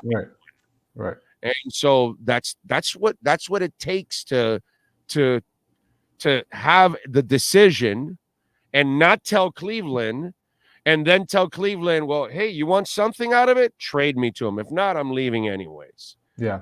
That's what you have to do. These are the things you have to do. And he wasn't willing to do stuff like that. Yeah. At the end of the day, I think he just wanted to go to a really good team. And if it took going to Milwaukee instead of Miami, and evidently he was willing to do that just to get out of Portland and get on a team that can win a championship. And yeah, well, I'm sure it was tough for Heat fans last night to see that little video clip before the game of Jimmy and Damian Lillard sharing each other a hug and sharing that quick moment before the game, and what could have been, right?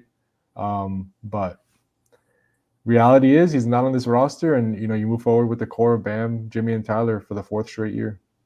Do you pull anybody from the Heat aside and tell them, this is not a good look that players are constantly taking it off, and it's hard to sell to people that, hey, let's get up for this game when how do we even know who's playing? Why should I think most of the guys are actually hurt. Like Bam tried to play yesterday. Bam tried to go through shoot around. He couldn't do it. He tried to warm up for the game. He was out there on the court. His mobility, you could tell, was just not there. No, I'm saying, and I'm saying, I want you to. Yeah, I'm not picking on Bam. I know if Bam is out, he's injured. Yeah, he doesn't like missing games. Yeah. What did I pick on? I saw Butler's effort. He was not. Was he trying yesterday in the first half? You know what? I think he was trying. My question is he in regular season shape? Because a lot of his shots are short. He didn't play in the preseason. It just seems like he's still ramping up. I really think that. It feels to me like he's just not ramped. He's not ramped up for the regular season. You could say no, he's not amped up for the regular season. Not ramped. Look, we all know what Jimmy Butler says. You're adding an R to something that doesn't need the R.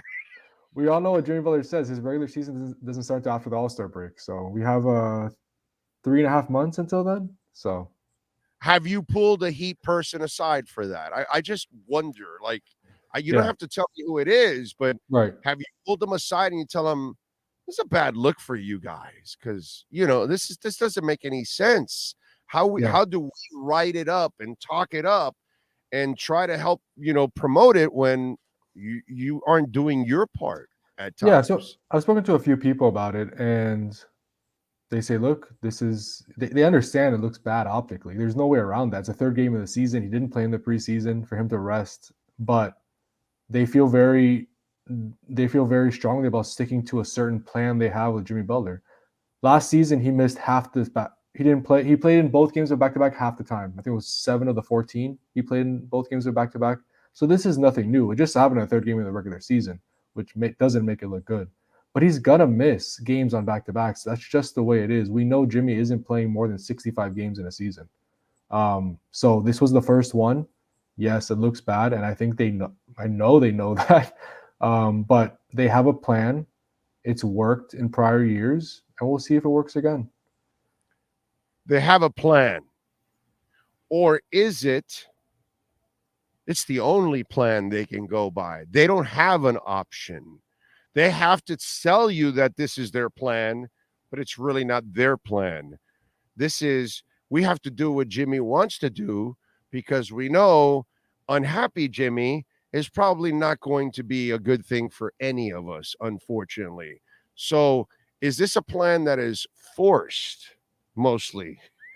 That I can't answer. I don't know.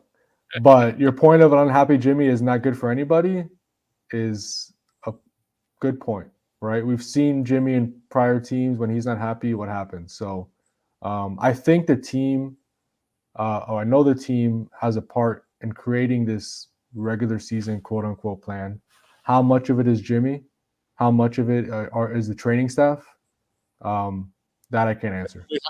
Bro, this only happened since Jimmy got here. Yeah. This has never happened before.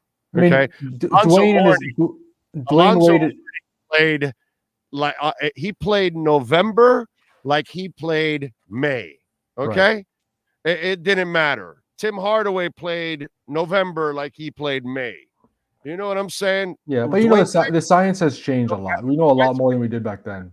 When Dwayne, once his knee went, right. Then he had to kind of change the way he had to pace himself and all that. But before that, it was, fall down 7 times, get up 8.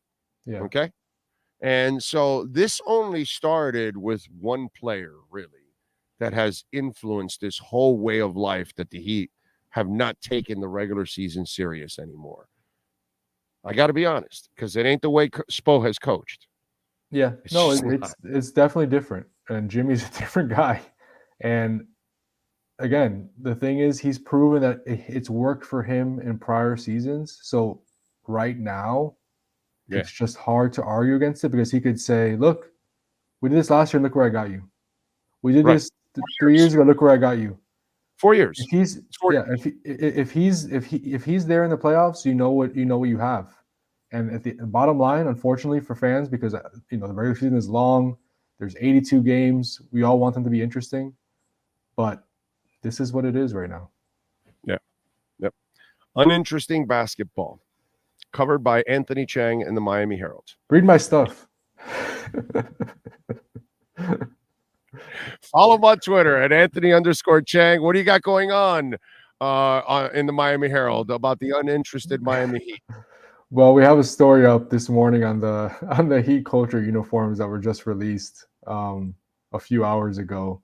Some interesting quotes in there from Michael McCullough, who's the head of the marketing wing with the Heat, about he's a good guy. Kind of discussing, because there is an outside perception of these jerseys with culture on the chest is a little bit arrogant, right? Like other teams could see that as like, what makes your culture better than ours? So he had some good comments on there, kind of on the pushback he faced. Yeah. Yes, it is. Yes, Right. The Heat culture. Yes, Michael McCullough. Yes, Pat Riley. Yes, Eric Spoelstra. Yes, Mickey Harrison. Yes, your culture is better than 95% of the professional teams in all of pro sports. Yes, and it's way better than everybody's in town. So yes, although your regular season culture lately sucks, but what are you going to do?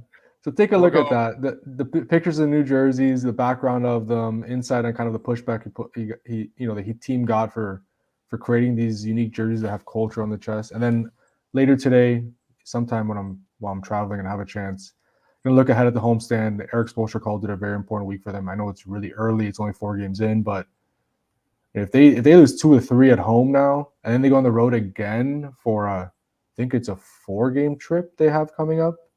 You don't want this. It's early, but you don't want this to kind of go off the rails here. So nah, it's the dude. It's not a problem. 8 seed, 9 seed, we're all good. Well, That's all good. let's Yeah, get to the play-in. Let's get to the play-in. yeah. Let's just get to the playing game. Hang on for dear life, and we'll be in the finals once again before you know it. So that's it. It's all done. Follow him on Twitter and Anthony_Chang. Anthony, as always, I appreciate you, my brother. We'll catch up on Friday, my friend. Thanks, Big O. Have a good day. You got it. There you go. Anthony Frozen Chang out there in Milwaukee. And, of course, Baptist Health Orthopedic Care is led by renowned Chief Medical Executive John Uribe. He combines its resources of experienced physicians and leading-edge treatments and technology to provide advanced orthopedic, foot, ankle, trauma, joint replacement, spine, hand, and sports medicine care. Visit baptisthealth.net/ortho for more information. The Baptist Health of South Florida Miami Heat Report with Anthony Chang is brought to you by Baptist Health of South Florida. From orthopedics, sports medicine, cardiovascular, and even cancer. Get the world-class healthcare your family deserves at baptisthealth.net. It's crazy, man. Just is. By the way, I saw this article on the Bleacher Report, and I think it was the Bleacher Report. Maybe a Yard Barker. I'm not sure. It's one of those. So they listed the 25 highest paid players in the NBA. LaMelo Ball's at 22 at $41.8 million. I mean, he's a sack of injuries, and it'd be paid that way. No, I'm sorry. That's Lonzo Ball. My bad. Lonzo Ball is a sack of injuries. 21. Kyrie Irving, $42 million. Luka Doncic is like a bargain compared to these people, $43 million. Kawhi Leonard, constantly injured for the Clippers, $44 million. Paul George, his choking buddy, $44 million. Jimmy Butler is number 11 in the NBA at $48 million. Bradley Beal is getting paid $50 million. Karl Anthony Towns, by the way, Bradley Beal is number 8, Butler number 11. Karl Anthony Towns is number 4 in the NBA at $58 million. Then you've got Devin Booker at number 3 in the NBA at 58.4. Damian Lillard at number 2 at 60.8. And Jaylen Brown from the Celtics also at 60.8. They're both tied, but as I said in the interview before, Jaylen has $301 million guaranteed, where Lillard has just under a notch under $200 million. So that's why Jaylen Brown got the number 1 over him. But really, the yearly salary is the same. Crazy stuff, dude. That is some serious money that people are dishing out. And a lot of these guys, Bradley Beal ain't worth $50 million. Paul George ain't worth 44. Kawhi ain't 44. Kyrie ain't worth 15, much less 42. I still wouldn't pay Lonzo Ball $41.8 million. There's no way. And Jaylen Brown has a history of choking and turning over the ball in key moments. I wouldn't pay his ass $60.8 million either. Damn. Spo takes no days off. Yeah, no, Spo's the man, bro. Spo is the freaking man. We got some super chats here. Remember, you can make a donation through Cash App or Venmo at Cash Big O Show. That is Cash Big O Show, Cash App or Venmo. And of course, you know we love our Bitcoin donations. And you can make that at Cash App or Venmo at Cash Big O Show. That is Cash Big O Show.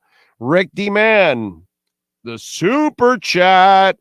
He says, Dolphins was born on Victory Win Sunday. Son has arrived. Nice. Congratulations. Congratulations. Nice. Very good. Very good, my friend. We got a new Dolphin, part of the family. I like it, Rick D. Man. True Fins fan with some love on the super chat. First and foremost, glad Mrs. O is back home, my bro. Thank you. Thank you. Thank you. Thank you. Appreciate it. Let's see. What else do we have going on here? Let's see.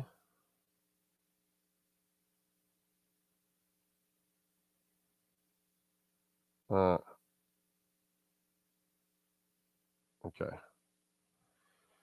All right. Interesting. Hey, by the way, just have you guys ever tried this place called Diced? They sell pretty healthy food, and they've got one right on US 1, right by Dadeland. And since I was at Baptist for the last few days, hanging out there with the wife, when I would go get lunch or dinner, I think I ate that every day. Man, they are good. I don't know if you have. I don't know how many there are because there's a couple here in Dade. I'm not sure how many there are in Broward or if there's any in Palm Beach or something. But if you see a place called Diced, it's like light green and dark green, and the logo. Man, that place is good. They do a good job. Really like that stuff. Let's see. What do we have here? Unpopular opinion from Hunter Butler. Depending on the jersey someone wears, you can tell how much of a real fan someone is. If you ask me, if I see someone with an AVG jersey, I instantly respect that dude. Okay. What you mean? Like everybody that has a Tua jersey is just kind of may not be a Dolphin fan or maybe a half-ass fan? Is that what you mean? Because they're just like bandwagon? Like if they buy a Wade jersey or something like that? They just don't really know, but it's easy to buy the most popular player, that kind of stuff? Pat can stay here even if he's 100 in a wheelchair on a respirator, texting in order to communicate. The man has earned the right. Remember what we got after we pushed out Shula. No thanks. Exactly. Yeah, I'm sticking with Pat all the way. Always. And I may not be happy with some of the stuff he's done lately, but I will never, ever not back Pat Riley. You know, never. Or Mickey. The Harrison family, and lately I don't think they have been as aggressive the last few years as they can be or could be if they wanted to. I hear too much about taxes and all, but hey man, they have been so good. I don't know what I'm going to get next. So I know what I've seen for 25 years. I know what I've watched the last 4 years. I know lots of teams are way worse. So I am very happy with what I see with the Miami Heat. Overall, do I want to see a championship? Of course. But man, our last 4 years, very few teams can even enjoy what we've enjoyed the last 4 years, experienced anything close to what we've enjoyed the last 4 years. I do root for the Warriors, but I'm from Miami. If they face off in the finals, I still go for Miami. I'm a real 305 boy. Stephen Harris. Okay. Big O checked down. Herbert owes Austin Eckler new contract and steak dinner for bailing him out every game. Yeah, considering how much they brag about Justin Herbert and how much they're dying to just praise him because you see it on television. My God, it is the ass kicking is embarrassing at times. But he is an absolute check down Charlie, bro. And I don't think, let me tell you something. I don't believe it's the play caller. The play caller was brought in to kind of open it up. I just think that's how that dude is wired. I don't think he has an aggressive nature to him. So, but he is an absolute check down Charlie, bro. Wow, dude. Like all the time. He makes most of his like the funny part is you have dumbasses who don't watch the game and don't know anything about football, like Stephen A. Smith, and he's throwing 3-yard passes, which if you're watching Tua, you don't know what the hell you're talking about. And that's the guy you should be talking about that constantly is throwing underneath, makes a living of everything underneath pretty much. Justin Herbert, the big guy with the rocket arm, you know, the one that a bunch of you were like dead wrong about. So, what else do we have? Just saw this. Wow. The Dolphins scored more offensive TDs, 10, against the Broncos in week 3 than the Steelers, 9, Giants, 8, and Jets have this entire season. Yep. Gordon says, I respect anyone with a jersey. I like jerseys from old school players. Personally, I like rocking my A.J. Dewey jersey. Anyone with a Ray Finkel jersey is a god. The funny part is Herbert has Yao Ming and Shaq at wide receiver. I know. Yep. The Oompa Loompas busted out the Jolly Green Giant last year. Let's get to our 3A graphics sports calendar, folks. Why don't we do that? Last night, the Heat, of course, they didn't give a shit about the game. They lost to the Bucks 122-114. They dropped to 1-3, but don't worry about it. 10th seed, 9th seed, they'll be fine. They'll be in the finals again. The Bucks are 2-1. Tyler did play well, 35 points, 8 rebounds, 3 assists, and a steal. Jimmy Butler did not give a shit about the game, just shot 11 shots, made 4 of them, 13 points, 4 assists, 1 block. He probably really shouldn't even made the trip. I mean, no Bam. Orlando Robinson had 11 points, 7 rebounds, 7 assists, had a good game. They've got Brooklyn tomorrow at 7:30. Bruins beat the Panthers last night 3-2. That was a game that was fun to watch because you could tell the Bruins, boy, they wanted this badly after the Panthers ended their season. Panthers are 4-3-1. Sam Bennett comes back and then busts up his ankle and he leaves and he could not come back. That sucks, dude. You were waiting for Sam Bennett. The guy comes back and gets injured right away. Thursday, they're at Detroit to take on those Red Wings. Saturday, ACC action. The Canes will visit NC State, and Miami is favored by 4. The over and under is 45. NC State is plus 154. Miami is minus 185. 8 o'clock kickoff for that. We'll have a post-game show for you. Lions defeated the Raiders last night, 26-14. Detroit has improved to 6-2. The Raiders, they dropped to 3-3. Jimmy Garoppolo is an absolute joke. 10 of 21, 126 yards and an interception. And on Sunday at 9:30 a.m., live from Germany, Dolphins are visiting the Chiefs. The Chefs are favored by 2. The over and under is 51. And Dolphins are plus 120 on the money line. The Chiefs are 142. We will start our pregame show at 7:30. Okay? And if you need custom printing and embroidery, please call Alan Blanco. Let me give you the number, 786-618-1443. You need new uniforms for your business. Maybe you need some shirts being made for some marathon, some party, something, get together, your fantasy league, your school event, whatever it is that you may need, hats like this, shirts, pens, you name it, embroidery or printing, they do it all. 3A graphics. They're in Hialeah. Call them 786-618-1443. Appreciate all of you out there as always. Thank you, thank you, thank you. Let's see, what else do we have? Lionel Messi wins his 8th Balón de Oro, the golden ball. By the way, Aitana Bonmati, I'm probably did not pronounce it right, and I'm sorry. She won the Balón de Oro, the golden ball. She won it for the women's side. Lionel Messi won it for the 8th time, which is a record for the men's side. So, best player in the world, and he plays for Inter Miami. That was cool. Jorge Mas was there. They flew back together on George's private plane, obviously, with the trophy and everything. So that was cool. It looked like it was just a picture of them. I didn't see the event. I wonder if the family went, because it's like his 8th time. Honey, you guys stay. I'm just going to go pick up another golden ball. No big deal. You guys don't need to go. Leave the kids in school. It's all good. It's funny. But congratulations. It's pretty awesome. Dabo Swinney.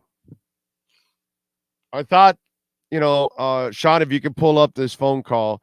Dabo Swinney was, I just talked to you about appreciating Pat Riley and Mickey Arison, right? And I know they haven't been at their best lately, and even at their best, they're still getting to the finals in the Eastern Conference Finals, which is just amazing, considering all the mistakes that they've made.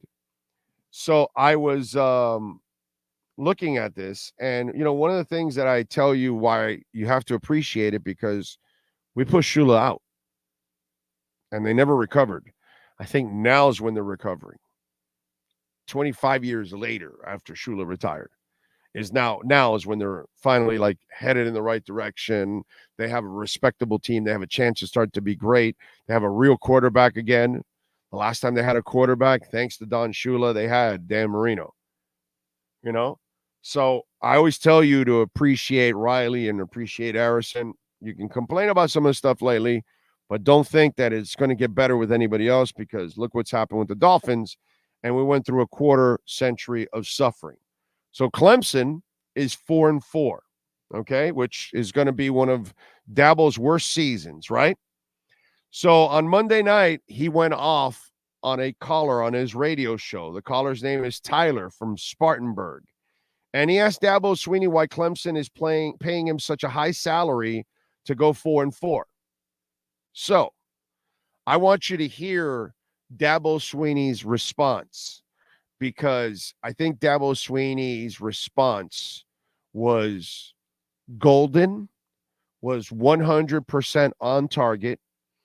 And it also shows that, sometimes organizations could be at fault, and the coaches that are running it in the front office, or in this case, administration or whatever, sometimes they're at fault for the reasons why you are what you are. The Hurricanes football team was what they were for many years because the administration did not make a commitment. Now the administration has made the full commitment. Now it all falls on the coaches now. Now it's all on Cristobal. Cristobal can't point fingers, can't make excuses. He's got to get it done. So Dabo is not having a great season. He's 4-4. It's not a good Clemson team. So here's the caller challenging him. Dabo's response is 100% accurate and 100% golden. Fire away. Tyler. Hey, Tyler, I've listened to enough of you, Tyler. Listen, you can have all your opinions that you want, all right? I don't know how old you are. Don't really care, all right? But let me tell you something. We won 11 games last year, and you're part of the problem, to be honest with you, because that is part of the problem. It's people like you that all you do is the appreciation, the expectation is greater than the appreciation, and that's the problem. And so, we've won 12 10-plus win seasons in a row. That's happened 3 times in 150 years. So if you want to know why, Clemson ain't sniffed a national championship for 35 years. We've won 2 in 7 years. And there's only 2 other teams that can say that, Georgia and Alabama. Okay? Is this a bad year? Yeah. And it's my responsibility. Take 100% responsibility for it. But all this bull crap you're thinking, all these narratives you read, listen, man, you can have your opinion all you want, and you can apply for the job, and good luck to you, all right? But to answer your question, all right, we're second in draft picks. We've graduated 98% of our guys. We're second in wins, all right? If you want to know why, again, I'm telling you, we're not perfect. There's a lot of teams that, Frank Howard never had a bad year. Coach Ford never had a bad year. Coach K has never had a bad year in basketball. People have a bad year. Over. But the part of the problem is the appreciation. I used to tell people all the time, they'd say, what's the difference in Clemson? I'm going to tell you. At some places there's an expectation, but at Clemson there's an appreciation. And what's happened at Clemson is we've won so much. that even when it used to be the fun's in the winning. Now, even when you win, people like you complain and criticize the coaches and question everything. People like you, all right, when I hired Tony Elliott to be the offensive coordinator who never called a play in his life, I'm sure you were critical then. All right, and he took us to 2 national championships. People like you who just love to destroy people with your comments, all right? I'm sure you've never made any bad decisions. I'm sure you've lived a perfect life. I'm sure you've led a bunch of people. I'm sure you do your job in front. So to answer your question, I started as the lowest paid coach in this, and I'm where I am because I've worked my ass off every single day. And I ain't going to let some smart-ass kid get on this phone and create this stuff. So if you got a problem with that, I don't care. All right? I work for the board of trustees, the president, and the AD. And if they're tired of me leading this program, all they got to do is let me know. I'll go somewhere else where there is an appreciation. All right? It's not just winning. It's how you win. And we are this is a tough year. But we've had 12, 10-plus win seasons in a row. 12. We lost to Tennessee last year. They won 11 games for the first time in like 20 years. We've had 8, 11 win seasons in whatever, 11 years or whatever. We've won 2 national championships. Clemson went 35 years. All right, probably since before you were born, your whole freaking life. And we've won 2 in 7 years. And we earned it. And we beat the best of the best to do it. The best of the best. 12, 10-plus win seasons. So if you want to know why, that's why. Am I perfect? Nope. I'm far from it. I am a man of faith. Absolutely. All right? I'm 53 years old, and there ain't one thing in my life. I have been a part of failure many times, but there ain't one thing in my life that I've ever failed at, Tyler. Never. All right? Ever. I wanted to get an education. I got 2 degrees. I wanted to be the first college in my graduate, my family. I did it. I wanted to go play football at Alabama. I earned a scholarship, lettered 3 years, worked my ass off, won a national championship. I wanted to get into coaching. I worked my way to being a head coach. And when I got this job, and I'm sure you didn't want me to get this job, all right, and 15 years later, I'm still here, and I'd say the results are what they are, and I stand on them. So you don't ever have to call back. I wanted to get married. I've been married for going on 30 years. I wanted to be a father. I've raised 3 great sons. If you don't like how I run the program, don't be a fan. I don't care. But I'm the head coach, and I'm going to do what I believe is right for the long term of this program, what's best for the players, and what I think's best for the moment. If you got a problem with that, that's fine. But I'm not going to sit here and let you call. I don't give a crap how much money I make. You ain't going to talk to me like I'm 12 years old. You'd be freaking kidding me. Amen. There you go. That was beautiful. That was perfect. That was, and Dabo's 1,000% right. Okay. As a football coach, what he has done there, and you have one off season, and this is the problem why some fans, out there, you're just idiots. You're just freaking morons, dude. And by the way, this is the kind of stuff that used to go on with Chris Greer. In a way. Because and by the way, some people want to fire Pat Riley. You're part of the problem too. I know Pat Riley has screwed up a bunch of times. First guy to tell you that.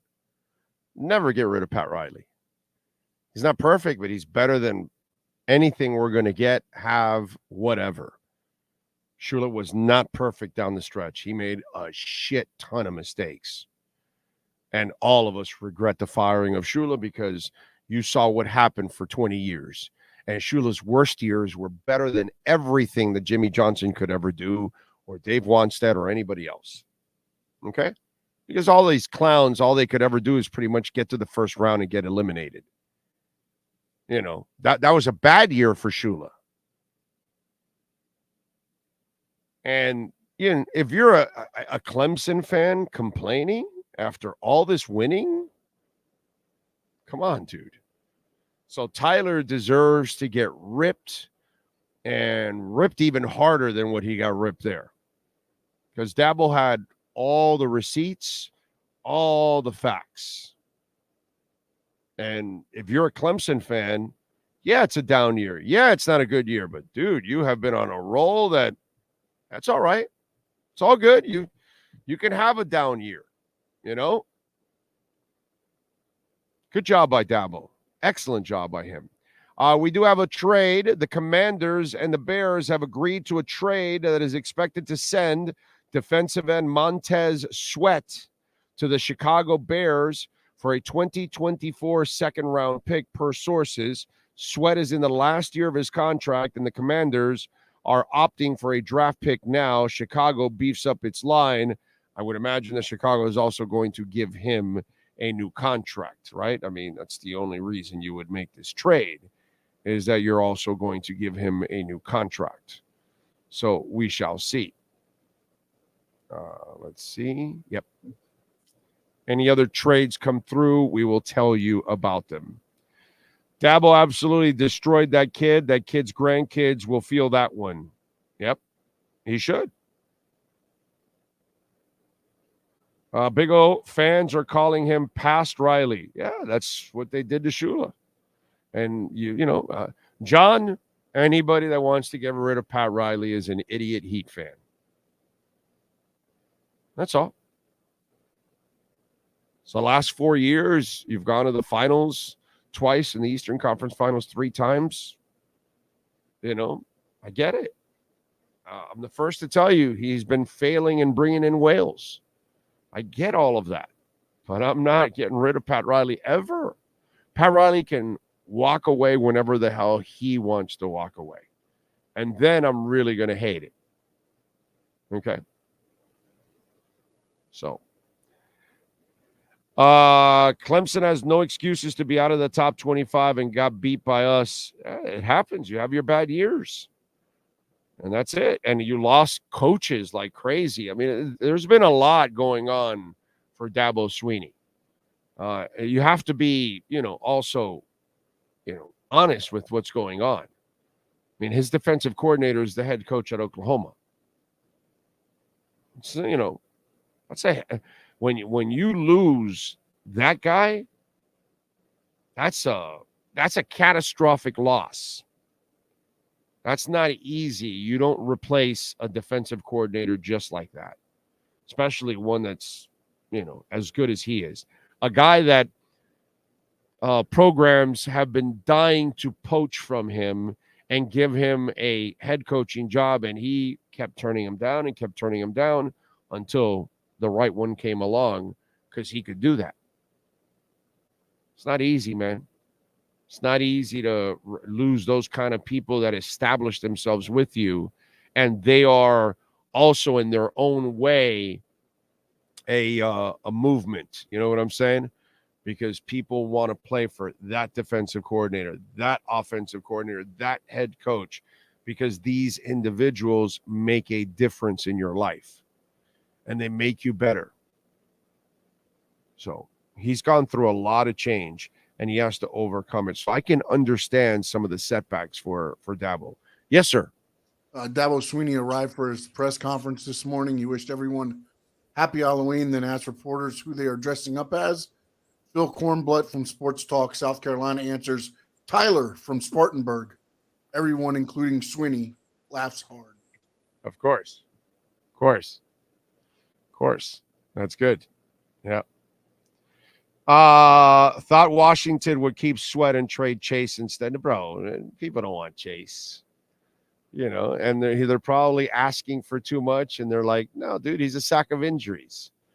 So availability is very important, and Chase does not bring availability. People that want to get rid of Riley either forgot or never experienced how bad things were with Cunningham and Chaffel. Exactly. No, and post Shula. They probably didn't live pushing out Shula. That the people that want Riley out are the young people. Probably. I got to say, it cannot be a lot of people my age. It cannot be. I'm sure there's a couple of idiots my age that are on the get rid of Riley thing, but I bet you it's people in their 30s and 20s and teens that are saying get rid of Riley, okay? Because those morons did not live Shula. So they don't know what they got until it's gone. That's all. I mean, how can you get rid of anybody that's been to the Eastern Conference Finals 3 times the last 4 years and the NBA Finals twice the last 4 years? That doesn't make sense. Okay? Riley's not at his best right now, and you're still getting farther than everybody else. Riley's the one that developed the coach you have now, the best coach in the history of the Miami Heat, Eric Spoelstra. So, what are you going to do? You know, it's got to be younger people, because people my age, I mean, you learned your lesson. If you didn't learn your lesson with the Shula thing and you want to get rid of Riley, you know, as I always say, getting old, man, there's so many negatives to us getting old, and I'm feeling it every day. There's only one positive out of it, and that's perspective and experience, because at least you've been through things so many times that you learn. And I learned my lesson with Shula. I will never, ever, ever not back Riley. I can complain, I can criticize and say, hey, Riley failed here, but you'll never hear me say get rid of Riley. I learned that lesson. Yeah. I'm sticking with Riley all the way through, because I don't know what the hell's coming next. Bill's fake crowd noise says it's the younger fans who want Pat replaced. They're just clowns. Pat says, tonight I'm going to wear a Tyler from Spartansburg t-shirt and go bar hopping down there. Free drinks for me. Happy Halloween. There you go. Robert T wants to tell everybody hello, folks. Hello, Robert T. If Pat Riley deserves to get fired, then all presidents, GMs do too. One can make a case he's been the most successful pres the past 4 years. And he's been the most successful pres the last 25 years. Outside of, well, we got to give Pops, right? Because he's got the 5 titles. So Pops and then him. Yeah. Ragin is in. Was Sweat the one that was sick and tired of the same for the last few years? You know what? I think he was the one that said that. Yeah, I think he was the one that said it. Ragin says, I was watching a Patriots podcast yesterday, and they were ripping Belichick as totally incompetent. Belichick is being shown the same door Shula was. Well, there's a difference. Huge difference. Right? We failed Shula, and we shouldn't have, because Shula showed us that he could do things with different people. The disturbing part about Belichick is that without Brady, he's absolutely useless. He cannot find another quarterback. He can't build a staff that can get things done. He's doing really stupid things. The Matt Patricia stuff was, I mean, that was catastrophically stupid. The fact that they didn't even go with a second quarterback into the season, and they cut Bailey Zappi, and they had nobody behind Mac Jones, so you didn't have a plan. There's a lot of things that have gone on lately with Belichick that you have to kind of scratch your head and go, you know, with Shula, it was the 70s team, it was Woodstock, it was Dan Marino, so he showed you that he changed with the times and he adjusted with whatever he had and made the best of it. You know, he won 325 with Doug Peterson. You know, the dude just did things that a lot of people never did, you know, and look at Joe Gibbs and stuff like that. Look at what Andy Reid's doing right now. Look what Pete Carroll's doing. Pete Carroll won the Super Bowl, and I know he made the dumbest decision in the history of the Super Bowl, not giving it to Lynch, But now they're rebuilding another team, and Geno Smith, he resurrected the career of Geno Smith. They just made a trade to beef up their defense so they can challenge the San Francisco 49ers. So Pete Carroll showed me that he could win at USC, then he can win in Seattle with one team. And now he's winning with a different team, and he's been to the playoffs now with a different team, and he's actually better with the same team this year. So that's showing me that he's turned over the roster. It's a completely different team, and at least he's having some success. Where is Belichick? And that's the problem with Belichick that I keep mentioning, is that I don't see anything. It's like, dude, you got your Brady, and then that's it. You couldn't do anything else without him. I mean, Shula got to a Super Bowl with Woodstock. You knew you weren't supposed to win that game. You knew Washington was better. You knew Jay Brophy can't play the damn game. But you still got there.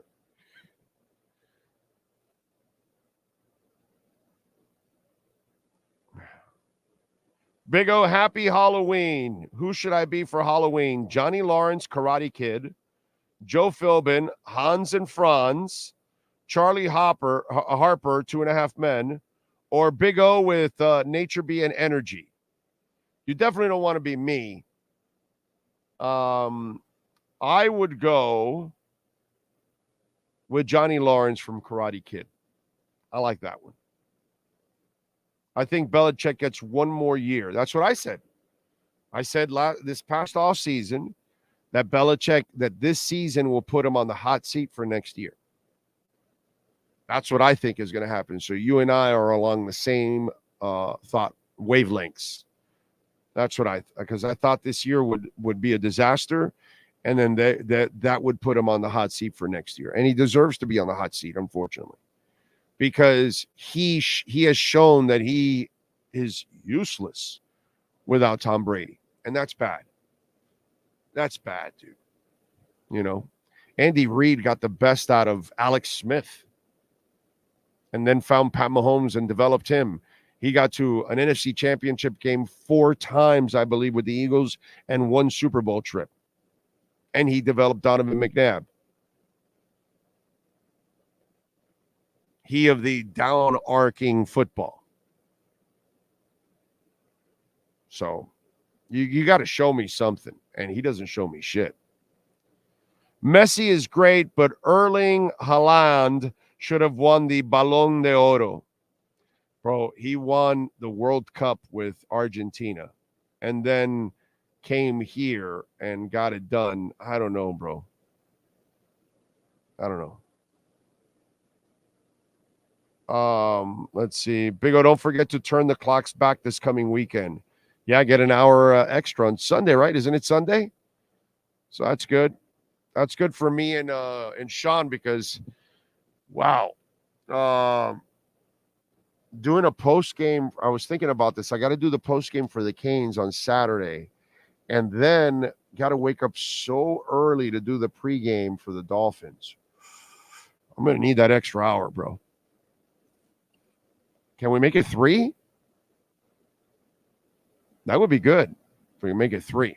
All right, let's take a quick break. Cameron Wolf will be joining us here noon to talk a little Miami Dolphins on the Big O Radio Show, powered by the one and only Sean Stanley.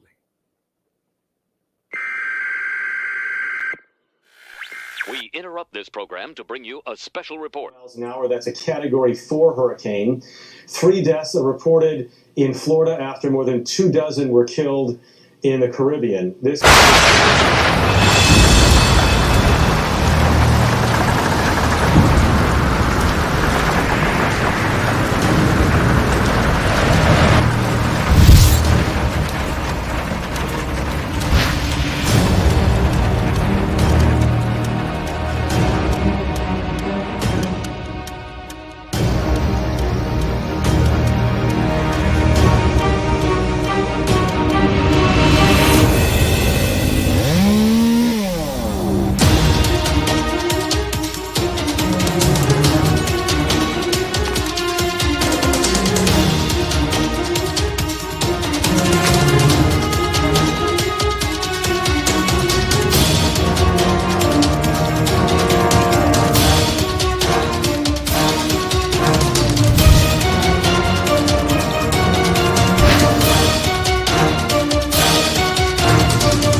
Welcome to Caneswear.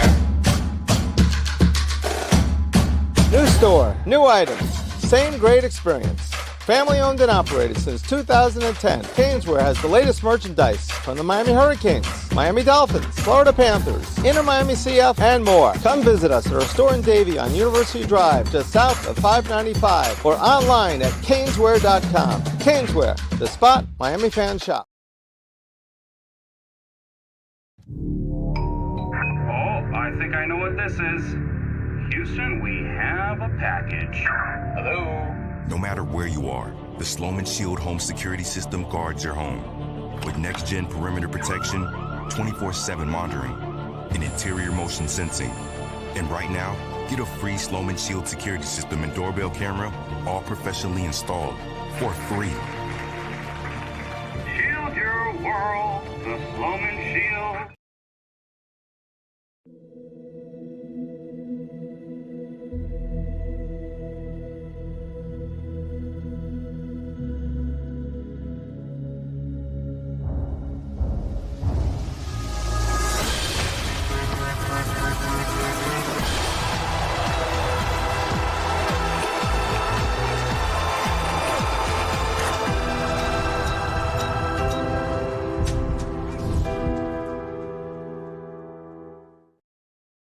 The viewpoint statements or beliefs expressed on the following program by the host, guests, or callers are not necessarily the opinions of FantasyXS.com, Media Group Inc. ownership, management, sponsors, or website.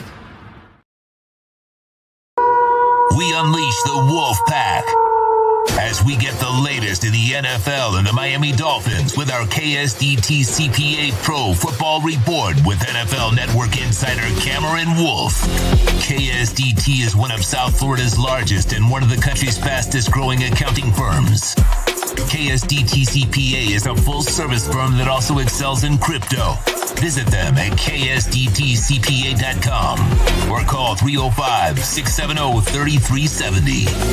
Here's NFL insider Cameron Wolf. Yes, sir. We are ready to rock. What's up, Bo? How you feeling? I'm feeling good. So does Farmer Greer unearth anything by 4 p.m. today? I would guess no if I was making a decision, but he's been calling and they've been listening. The phone works in Germany, and so there's no international differences, although there may be a little bit of sleep difference. But you'll make that work if you need to make a deal done.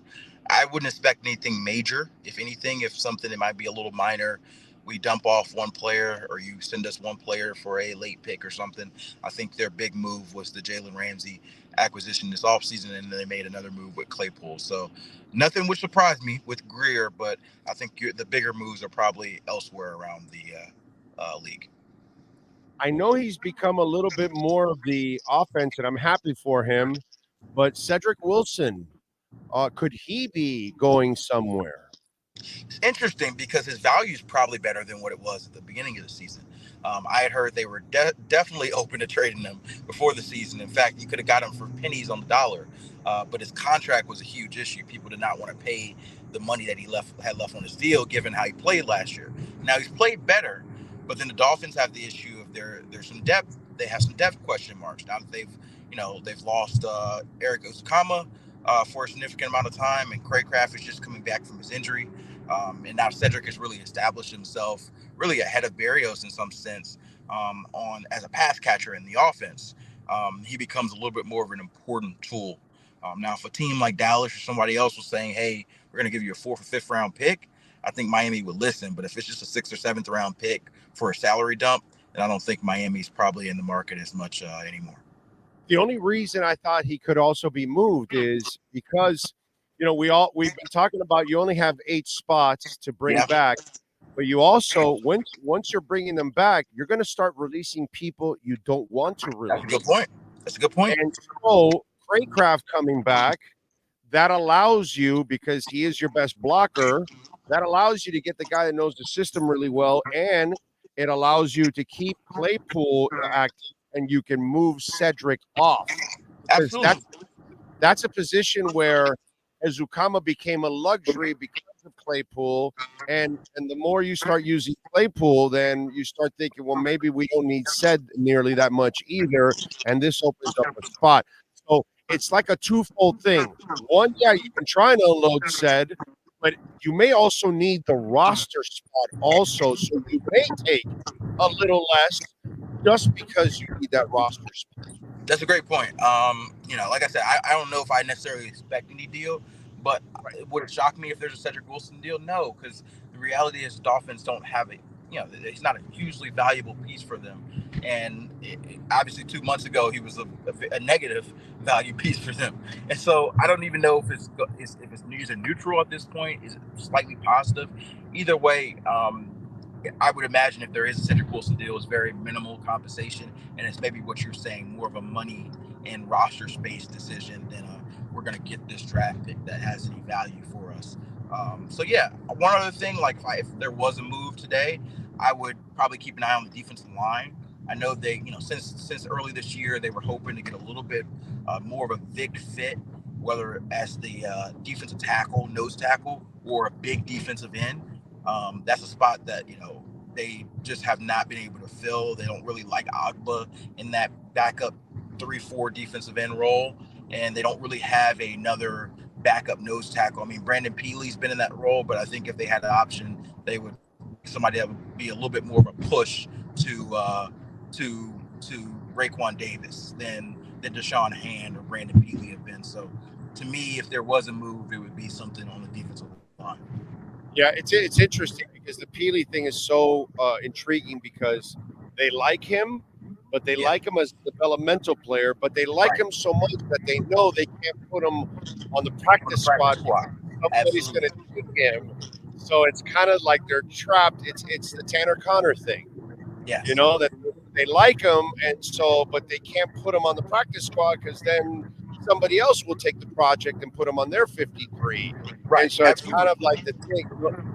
I can see Peely actually become a bigger factor next year after he matures and figures all this stuff out. You know what I'm saying? So it's really interesting that they're behind it. Let's stay at defensive line.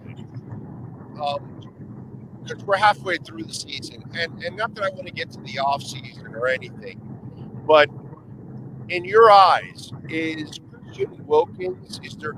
I'll phrase it this way: is there any proof that Christian Wilkins will return as a Miami Dolphin in 2024? Because I am pretty much convinced, unless some shocking development happens, which he needs to pick up about 9 more sacks for that to happen. I don't think Christian Wilkins returns to the Miami Dolphins anymore. With all the people they have to pay, and the fact that they have that difference, and he's not a pass rusher, and he wants to get paid like I kind of feel that we're in the last half season of Christian Wilkins as a Miami Dolphin. So every time I see Christian Wilkins get a sack, I think, and he's probably thinking, that's a couple extra million. That's a couple extra million. And so there's definitely the real possibility that Christian Wilkins prices himself out of Miami's zone. That was the thing this offseason. Like, the Dolphins did want to get an extension done, but at their price. And Wilkins had a completely different thought process on the price, and they have not had it since the start of the season. And so there's nothing really that's changed in their dynamic of contract. And so if the demand is still the same and the Dolphins' perspective hasn't changed, then you have 2 options: either place a franchise tag on them, which is 20-something million and go straight to your cap, and they've already got cap issues, or you let them go. And so maybe something changes if they have success on the defensive side of the ball and Christian plays out. Maybe they decide their worth of him has changed, but I don't think Christian's demand will decrease as we get closer to free agency. All right. How do you beat the Chiefs? First of all, the Chiefs are going to be angry. They lost the game in Denver that they shouldn't have lost. They were probably sleepwalking through that game. And so you've got to figure out a way to slow down Mahomes and Kelsey. I'm eager. Javon Holland, by the way, should be back. If he hasn't officially cleared protocol yesterday, it should have come today. and so you should have him back. And he would probably be my top candidate to be covering Travis Kelce. But is Jalen Ramsey an option? Do you think about putting a Jalen Ramsey on him? Is it too soon coming back from the injury to say, hey, we're going to have that assignment for you? But to me, when you traded for a guy like Jalen, you traded for him with games like this in mind. We're going to have you take away our best weapon. But like I said, second game back from the knee, maybe it's too soon. But that to me is the first question. It's not what Fangio does. Right. But it is not what Fangio does. But he did tease to us that the arrival of Jalen Ramsey would change how he calls defense. Now, that doesn't mean that it's the shadowing part changes, but he did say some elements will change. And so that is Vic Fangio is definitely not a shadow guy typically. But when you have an elite corner like Jalen Ramsey who can move around and can play the star position, which nobody really established himself as an ability to play the star in Vic Fangio's defense, so they haven't really used it. But if you can do that, then maybe it gives you some versatility. So that's one thing I'm watching, and you got to get pressure on Mahomes too. He's the best quarterback in the league in avoiding pressure. And can you see that reduction that you see from Bradley Chubb and Jalen Phillips and Christian Wilkins over the last few weeks develop continually this game? That's my one question. My second question is, this is a team that knows Tyreek a little bit. They know his tendencies, they know his routes, they know his elements. Doesn't mean they're going to stop him, but they have some familiarity with him. Do you have a second option if they have a plan to slow down your offense? And we've seen them in their two losses to the Bills and the Eagles. Each team had their own unique plan, and even the Patriots in week 2 to an extent, had their own unique plan to slow down the offense and slow down Tyreek. And the Dolphins did not adjust. If the Chiefs have some sort of great plan, I'm not sure if they will, but if Steve Spagnuolo comes up with this great plan to be able to defend Tyreek and not let Jalen Waddle walk easily in the end zone like the Patriots did last week, then how do the Dolphins respond? Those are the two biggest questions that I have. If they get a positive answer on both of those questions, I think they can beat the Chiefs. By the way, I was shocked that the Patriots were more focused on taking away the run from Miami than Tyreek actually this past week. Well, that's the formula that Philly used. And so I think they tried to copy a little bit. Philly loaded up the lines and said, we're going to make them one-dimensional, and then we're going to force them to go pass so we can get our pass rushers to go downhill. Right. So they used that plan, but they did not have the defensive line that Philly has, and so they were not able to get consistent pressure. So Denver, the last couple of games, has done a good job. Kansas City scored like 19 points in the last game and scored 9 in this past week. So has Denver put something on? Because it's not really like they made some changes on their tackles, but they're not really allowing a ton of sacks. They're like Miami. They're one of the best in the league in sacks per game. They're like at 1.5 or something like that is what they're averaging. So they're not really allowing a ton of sacks. So what is it that Denver did to Kansas City, and what could Miami, when we talk about replicating things, what can Miami replicate that Denver did to Kansas City? I think they confused Mahomes a little bit, which does not happen often in this league. But they showed him different looks than he was typically shown. Like sometimes you get this, and it's interesting. Mike McDaniel mentioned this about the Giants a couple of weeks ago, that a lot of times teams are who they are. Defensive coordinators do not change their stripes on a particular week just because they're playing X, Y, and Z. If they're a man covers team, they're not going to all of a sudden turn into a zone covers team because this team stinks against zone, right? Most defensive coordinators are like that. The Broncos showed the Chiefs something completely different than what they prepped on film, and it looked like Mahomes and the Chiefs were confused. They were like, wait, this is not what we saw. They were supposed to do this when we do this, right?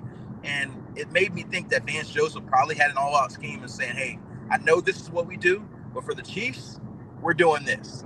And it seemed to work. It also just looked like a really bad day for the Chiefs. Like, they have one of the two of these games a year. They just lay an egg where they look like they never played together ever before. Receivers running the wrong route, Mahomes throwing bad passes. Like, it does not happen often. They're an elite offense, but it also felt like one of those storms of Broncos had a good plan, and Mahomes was off. And so as far as the replication, you could probably throw some different looks. And Vic Fangio does a good job of disguising. He also has had traditionally a good plan against Mahomes. You've seen him a few times. He's been a Denver head coach since twice a year. Even back in the day when he was in Chicago, I think we saw him once. And so Vic, I'm sure, will have a plan. But my big thing is, how do you adjust if Travis Kelce's killing you, or if Isaiah Pacheco is starting to go off in the right hand? The adjustment element when you play Mahomes, I think, is huge. Robert Hunt, you expect him to come back? Robert Hunt. Oh, wait a minute. It sounds really bad. Can you hear me? Yeah, I hear you, but there's like a lot of interference right now. I don't know why. Gotcha. I'm driving under, or my wife's driving under a bridge right now. We had to drop our car off. Oh, that's right. Okay. Yeah. Okay. Does that sound better now? Can you tell the wife to stay away from you? Well, we got to go under the bridges to get back home. Do I sound better now, though? Don't you have a flying car by now? I mean, they pay you enough at the NFL Network. Hey, I need you to talk to NFL Network and tell them I need the flying car. Trust me. Trust me. If you can give me my flying car, I can definitely we'll definitely make that work. I'll have to give you a cut if they give me a flying car. Have you not seen the Jetsons? Come on, bro. Right. Let's go. Right. Supposed to happen. Yeah. So are you expecting Robert Hunt to play? He may be one of those that ends up being a game time decision. So I watched him on the sidelines at halftime, and he was trying to go. He was trying to do pass sets with one of the other backup offensive linemen. And so he got into a crouch, started to go, and then you could see he felt the pain, and he was like, nah. Saw him shake his head. And so he clearly felt like he couldn't go. And so he's going to have to get better, like heal significantly to where it's not an issue. The issue, and I know Dolphins fans don't want to hear this, but they have a bye next week. And so this team has traditionally been conservative with certain soft tissue injuries to avoid re-injuring.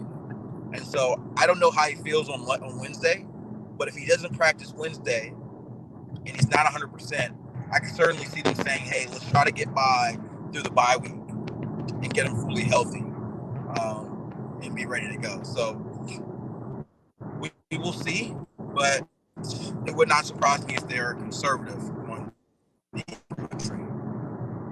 All right, follow him on Twitter at Cameron Wolf. Look up in the sky. You might see him flying by. And you can also catch him at the NFL Network and doing his thing twice a week here on the platform. Cam and wife, have a great day. We appreciate you all. All right. Thank you. Got it. Oh, KSDT CPAs, baby. We love the folks at KSDT CPAs. And if you have a business, use that QR code right there because you can reach out to them. You want to find out what your business is worth. Maybe you're trying to plan ahead. You don't know exactly how the market's going to respond and what is happening in the world. You're not keeping up with everything and how it can affect your business.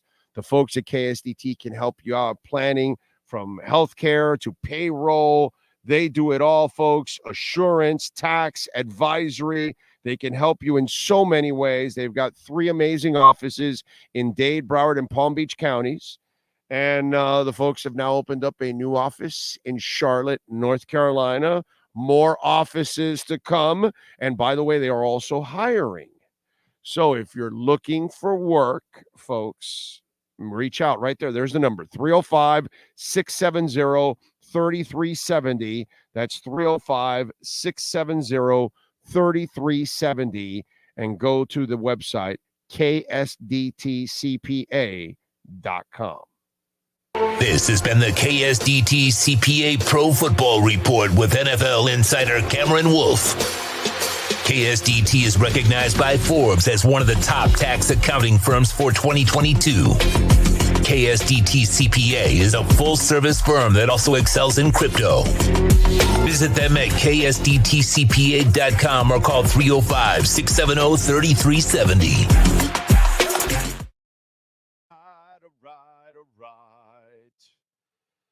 Oh, man. What else do we have going on? How about a little birthdays today? Let's do that. October 31st, that is my date of birth. Let's go. Willow Smith, pop singer, is 23. Marcus Rashford, soccer player, 26. Christopher Columbus was born on this date. How about that? 1451. Died in 1506. We miss him. Vanilla Ice is 56 years old. Ice baby. Let's see who else is celebrating. Nick Saban is 72 years old. Rob Schneider is 60 years old. The late, great John Candy. Man, he was good. Born in 1950 on this date. We lost him in 1994, dude. It's going to be 20 freaking years, 30 years that we're going to lose John. 30 years for John Candy. I can't believe it. That's amazing. Like, time flies. Always. It feels like yesterday I was bringing my daughter home from the hospital, from Baptist Health, by the way, where we were the last couple of days. The same exact Baptist Health. Let's see who else celebrating birthdays today. Piper Perabo,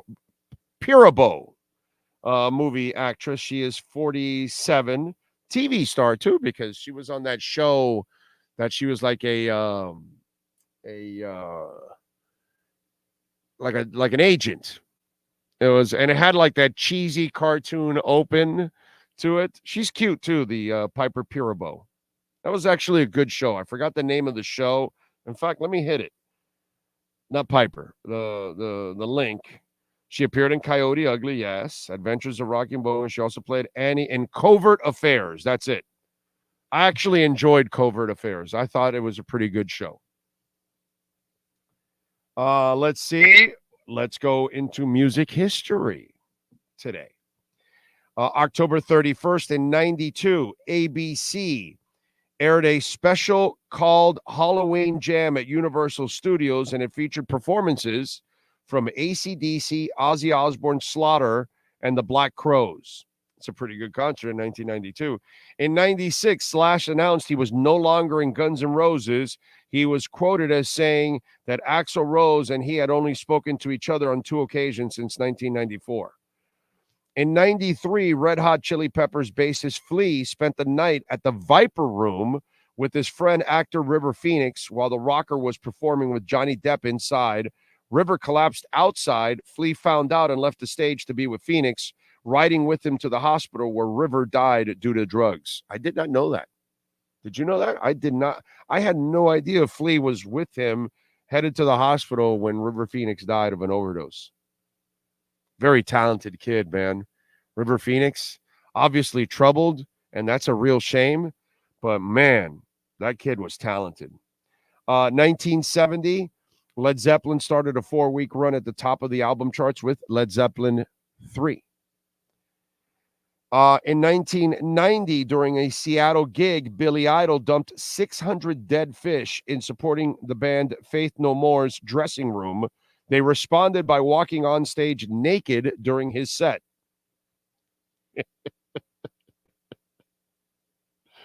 That's awesome.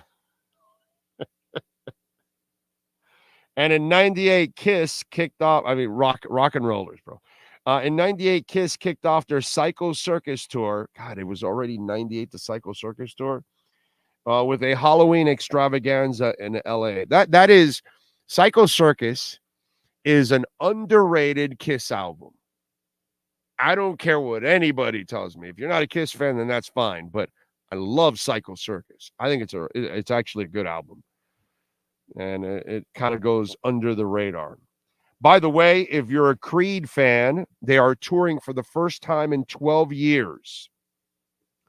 And they're touring. Most dates will have 3 Doors Down. I like 3 Doors Down. And on other dates, you'll get Finger 11 will open up all the shows. But in other dates that 3 Doors Down is not there, you get Daughtry, Switchfoot, Tonic, or Big Wreck. I like Tonic.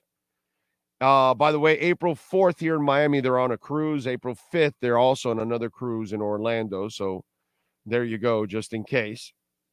July 24th, they're in Charlotte. August 13th, they're in Nashville. They come back here to South Florida on September 21st in West Palm Beach with Three Doors Down. And September 20th in Tampa. I may go to that, man. Creed and Three Doors Down. That's a pretty fun concert there on September 21st next year. I kind of like that, man. Let's see what else. Also, John Cougar Mellencamp is having a tour, and Mellencamp is not coming to South Florida in his 2024 tour. He's hitting the road next year, billed as the live and in-person tour, 27 dates starting off March 8th of 2024, Rochester, New York. You will get John Cougar on March 8th. New Jersey will get him March 10th. Let's see. Erie, Pennsylvania will get him March 16th. East Lansing, Michigan, March 19th. Madison, Wisconsin, March 26th. April 9th, Springfield. Birmingham, Alabama, April 10th. Washington, D.C., April 18th. Norfolk, Virginia, April 21st. And Savannah, April 23rd. Those are some of the dates, just in case. You can check it out for yourself just if you are. I didn't give you all 27 because I'm not going to give you all 27. It's a lot of dates to give. But if you're a Creed or a John Cougar fan, you may want to look it up and see what dates there are.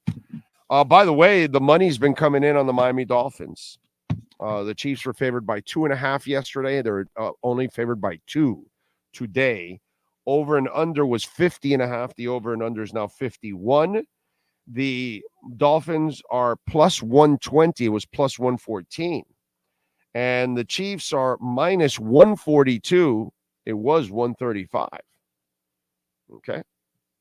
So, Green Lion, thank you. Thank you for the wife. I appreciate it. And she's at work. She's a trooper, man. She is an absolute trooper. Oh, what's your favorite John Candy movie? God, Planes, Trains, and Automobiles is fantastic. Him and Steve Martin.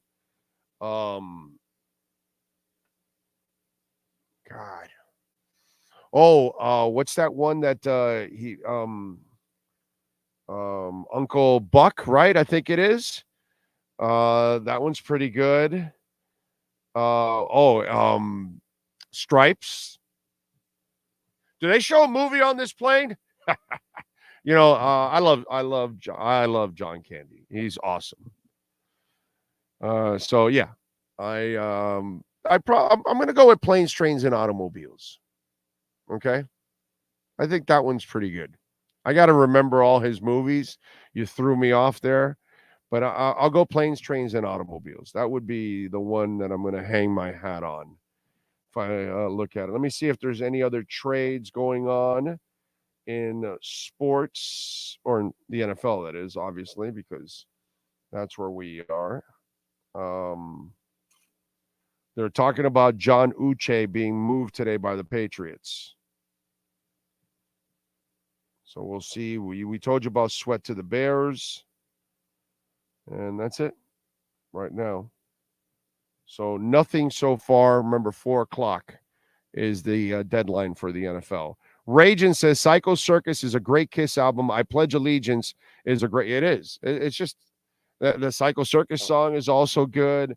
It's just a really fun album. I really enjoyed it, and even the cover of it, that it has that that imaging thing that gives you two. What's it called when you can like flip it one way and you see one image and then you see another. I forgot what that is called, but even the album cover is actually cool. It was creative. Like always, Kiss does a lot of creative stuff that they when it comes to marketing, they've always been one of the better ones, like Iron Maiden. Marketing is something that never got past them. The Stones also, with their lips and mouth and all that stuff, and and everything. They've always been great at marketing and the way they present their concerts, and they're cutting edge and all kinds of things. As old as the Stones are, they do a lot of cutting edge shit that most people don't do, and then they do it after. U2's also done that marvelously. But Kiss is, when it comes to marketing, I don't know if anybody's ever been better than Kiss. That is just one that's amazing. National Lampoon Vacation, the amusement park attendant. Yes. It's just, he was awesome. Rest in peace. Green Lion says it's time for a crypto bro show so we can hear all the people who missed out and cry. I think you're right. I think it's time. Big O, what's your opinion on Flava Flav singing? You didn't watch the show yesterday. We talked about it and we played it. You can check out the show yesterday, right from the hospital. We did yesterday. We did something we had never done on the show. We did a show from a hospital room. Okay, a hospital room. So we've done shows everywhere. I've done it from moving cars. We've done it from dolphin bars all over the country. We do it from all kinds of remotes. And yesterday we added something. We had never done a show from a hospital room. Hotel room too. We've done it from hotel rooms also. So you got to check it out. Okay. Big O, cool runnings, man. The flip effect is called the lenticular. What is it? Lenticular? How's it pronounced? Lenticular? I don't know. Obscure one, nothing but trouble. I don't know what that means, Paul. Howdy-o, glad to hear your wife is doing well. John Candy characters in the Second City comedy show in the 80s were classic. Yes and no. Ray, you need to go watch SCTV again. It's not funny. It's all on YouTube. I've gone back to watch them. Levy, all of them. It does not carry at all, dude. Like, that's the sad part of SCTV. None of it carries, dude. And then there's some Canadian humor that we're not going to get because we're not Canadian, eh? At least some of us aren't. So we won't get some of the humor, but SCTV does not carry anymore, dude. Oh my God. Yeah, not good. Not good. You should watch it lately. It's so different when we were kids to watch SCTV. You know, the beauty, the real beauty of SCTV, if we're really honest now, okay, because the comedy does not carry. Like some of the Saturday Night Live old stuff will carry, some of it won't. But the SCTV, when I went back, none of it carries. The golden thing about the SCTV is that we got Candy and we got Levy and we got God, what's the name of the character that there's so many. The woman, I'm trying to remember the names now, but there's like the amount of actors we got from SCTV that then translated over to American television. That was the amazing part about that show, right? Even the tall guy with the dark hair that was funny as hell, he translated into some movies too. Maybe some of you can help me out with the names if you're old enough, obviously. But yeah, it's just, that was the beauty of that you got so much talent that came out of SCTV. Sick amount of talent. I have an early few 1970s Dolphins football cards that do the flip effect. Really? That's pretty cool. Big O has done a show in an automobile, but not a plane or a train yet. Very good, Gus. Very good. Yet. Okay. I am dying to do one on a cruise ship, right? I want to go on a music cruise ship and do the show there and interview the bands and and come over and talk and have some fun and talk music, I think that would be freaking cool as shit. Okay? That would be something that I would love to do. Let's see. The McKenzie brothers. Martin Short. That's it. Martin Short. Rick Moranis. Exactly. The amount of actors that came out of SCTV was crazy, dude. Absolutely crazy. Impressive as hell. It's one thing I have to give them, because SCTV was they had some talent in that place. I'll tell you that. Trade deadline at 4:00 today. If anything happens, by the way, I will do a short show sometime today. If anything breaks, and that way I'll give you a little insight on whoever gets traded for and what impact they'll have and how they can be used and those kind of things. If it happens, I'll do something today. Orlando 30,000 tons of metal cruise is a metal cruise. Well, there's lots of cruises every year. It's just a matter of cutting that deal. You know what I mean?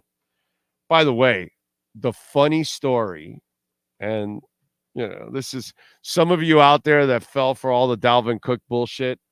And some of you were ridiculous thinking that Dalvin Cook was the missing piece. That, by the way, that's some of the dumbest shit I heard from fans, media, okay? Because we had people thinking that Dalvin Cook is the difference maker for your team.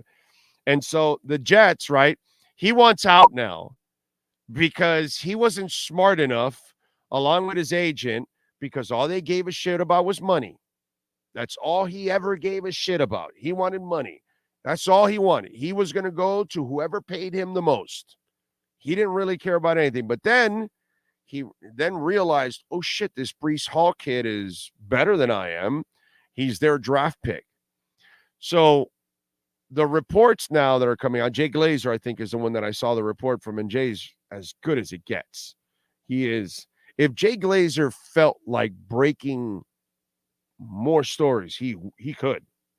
He could easily be the best insider if he wanted to.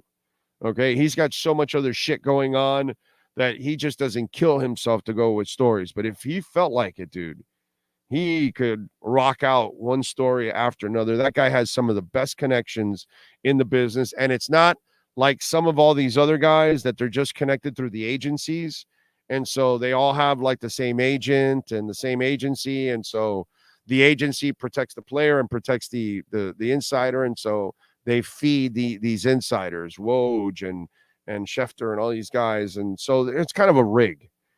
But with Glazer, he literally knows them personally, all over the place. And if he felt like breaking, he could, dude. So now he reports, while Dalvin Cook wants out, the Jets aren't getting any calls on Dalvin Cook. The calls are coming in on Michael Carter. That's funny. That's hilarious, because when they went after Dalvin, we talked about this. It's like, well, they've got Breece Hall coming back, and they also got Michael Carter, 2 of their draft picks. This is all Aaron Rodgers, clearly. And look, he's not playing much because it's Aaron Rodgers that wanted him. So maybe Aaron would have given him a little bit more carries if he's playing, but he's not. The kid is playing. The kid has no power. So they're going to do what they have to do, and he hasn't looked good overall. And Breece Hall has looked phenomenal. Breece Hall looks like Breece Hall because Breece Hall is a star. I hate that I have to talk good about the Jets, but Breece Hall is a freaking star, bro. He's awesome. And obviously they're not going to call for Breece Hall because the Jets would be absolute morons to trade Breece Hall, but they're calling for Michael Carter. He's a middle round pick. You're not paying him a lot of money. He's still on his rookie deal. Sexy trade. Dalvin Cook, not sexy at all. But yet, some of you thought, if it's not you that's watching right now, you have a friend that repeated what another idiot said, and another moronic media member said, and another moronic writer said, and another TV head said, and another radio head said. I don't know who they are, but they said it. Oh, you got to get Dalvin Cook. He's going to put you over the top. A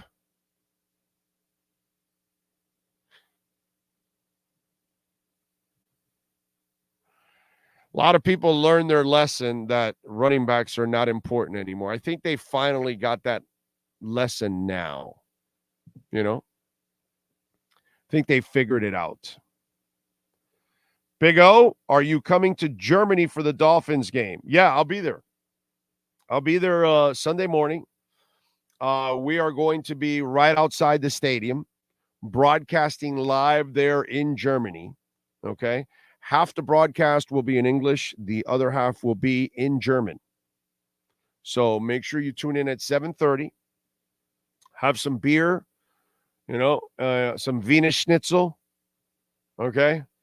Have all of that ready to go and enjoy your breakfast while you're watching us in Germany talk German. Because I'll have a German co-host that covers football over there. We've set it up, sir. So tune in live from Germany. Sean, you can't go. Sorry. Let's see. True Fin, man, we missed out on Dalvin Cook. We could have been the number one rushing attack in the league. Instead, we've got the number one rushing attack in the league. Fire Greer yesterday. I want to see Big O do a show at Tootsie's or Scarlett's. Oh, God, I've done those lots of times. We don't have an adult entertainment sponsor. We should get one. It's a good place to do a show. Would you guys, if we were doing a Dolphins pre and post game broadcast at a strip club, would you guys show up to that? A bunch of you guys are going to say, yeah. And you're all full of shit. None of you show up. How can we meet? Well, let's see. Thursdays, Hialeah Park. Fridays, Acura Pembroke Pines. Not this Friday, but 2 Fridays a month. Sometimes we're at Caneswear. Sometimes we're at Walk-Ons in Kendall. We're there once a month. We're there next month, November 19th, for the Raiders game. So there's lots of places to meet us. Yes. Oh, I believe DTM 13 is in Germany. Oh, be at the stadium. They're the one that asked if we're doing the. They think that you're still at the stadium this Sunday morning. Yeah, no, that was a joke, sir. No, we won't be at the stadium. No, we will not be at the stadium.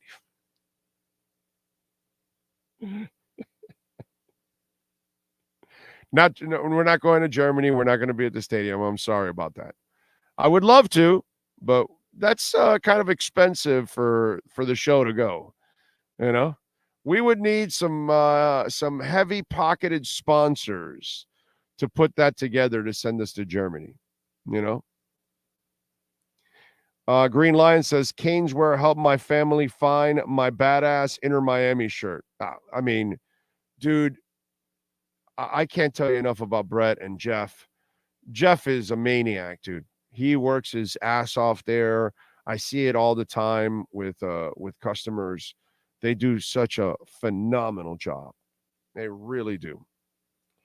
Well, I saw you had a Perdomo cigar, but we can't give one to the Panthers, and we can't give one to the Heat last night, unfortunately. They didn't deserve it. Hopefully somebody will deserve one soon. We can give one to Messi. For a Balón de Oro. That's right. Let's go. Victory cigar for Lionel Messi. Like it. And by the way, we've got Perdomo cigar lounges all across the country. So check it out. But you got to go to the one here in South Florida at 5150 Northwest 167th Street, because that's in the Perdomo Cigar Factory. And maybe they'll give you a tour of the factory too, so you can see where 1 million cigars are stored. More than 1 million cigars. Jesus. Here in Germany for the game, we meet last time at Acura. Oh, okay. Yes. Nice to meet. Nice to see you again. Thank you for watching. I know you guys are really loyal. Thank you so much. I wish I could go to the game. I was joking. I would love to go to the game. God, that would be an honor to go see the Dolphins in Germany. But not in our budget. You know, we do a lot of things. That's not one of them. And so I've kind of set our monies aside for the Super Bowl just in case. So I've got Vegas. So how about that? If they make it to the Super Bowl, let's meet in Vegas. And when the Dolphins are in the Super Bowl that week, I can't wait to meet a crap ton of you all out there. You know what's cool about having a Super Bowl in Vegas? You could go to Vegas for the week and enjoy all the festivities. And even if you don't go to specifically the game, you could go to bars all over and sportsbook in Vegas and watch the game and still have that same kind of, whole Super Bowl feel. And then when the Dolphins win the Super Bowl this year, the streets in Vegas will be flooded with happy Dolphins fans.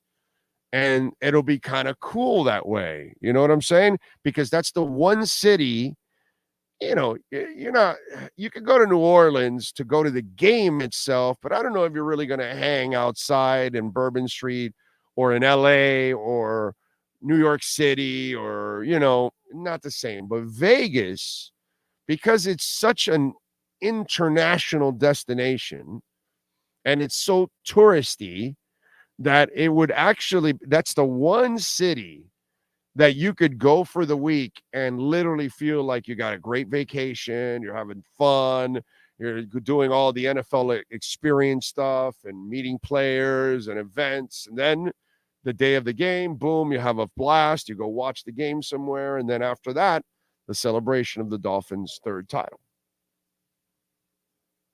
So, DTM13, let's do it, man. Let's do Vegas. Vegas, baby. Oh, would you ever consider some eye candy for a co-host? Not really. No, I don't really want a co-host. I've been a solo guy my whole life. I don't really need a female or male, to be quite honest. You know what I mean? I'm kind of fine the way I do things. So I don't really want a co-host, Yes, sir, Sean. Why are you trying to get rid of this eye candy? I love the mic flag. That was good. That was good. Did you create that? Did your wife create that? Because your wife is crafty. So that's why I mention it. She got them skills. What are you talking about? Mic flag. What do you mean? What do you see? Wait a minute. Hold on a second. Well, take off I don't see anything now. I look better this way. This is my eye candy part. See, there it is. There's the mic flag. Where? Right on top of your mic. Oh, that's not a mic flag. That's the that's a little belt. Yeah. I got it confused because I looked at it quickly. No, I was confused. I'm like, do I got something on my mic I didn't even know I had? See where he's talking, there's it looks like not the mic is down here, but it was up here. So that's why I got it confused. I was going, hey, is that a WWF mic flag? No. The belt in the background. Yes, the belt in the background's badass. If the Dolphins go to the Super Bowl, I'm getting a loan to go to the U2 concert Friday and Super Bowl Sunday. Big loan. Yeah, you'll need it. You'll need it big time. So will I. Big O, I have money saved up for Vegas and fly to Miami for the parade just in case. There you go. That's the way you got to do it. We go to Vegas, we celebrate, then we fly over on Monday and we parade on Tuesday. You know that's what's going to happen.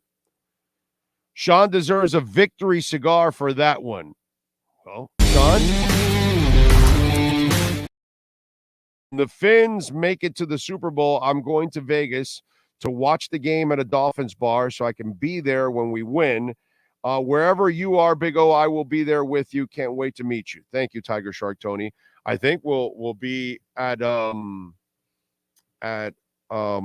Rockers. It's a Dolphins bar in Vegas, right?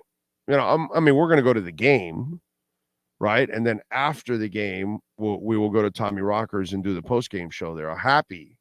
An exhilarating post-game show at Tommy Rockers. That'll be fun. Big O, what do you think of Daughtry? I like Daughtry. Here's my problem with Daughtry, okay? Once I heard the first couple of albums, I heard everything I needed to hear.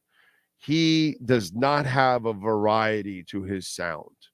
That is one thing that I, kind of not big on Daughtry. You know what I mean? The first couple albums I love, did a really good job, but then I realized that was a sound he had, and it's not going to change, and there's not going to be,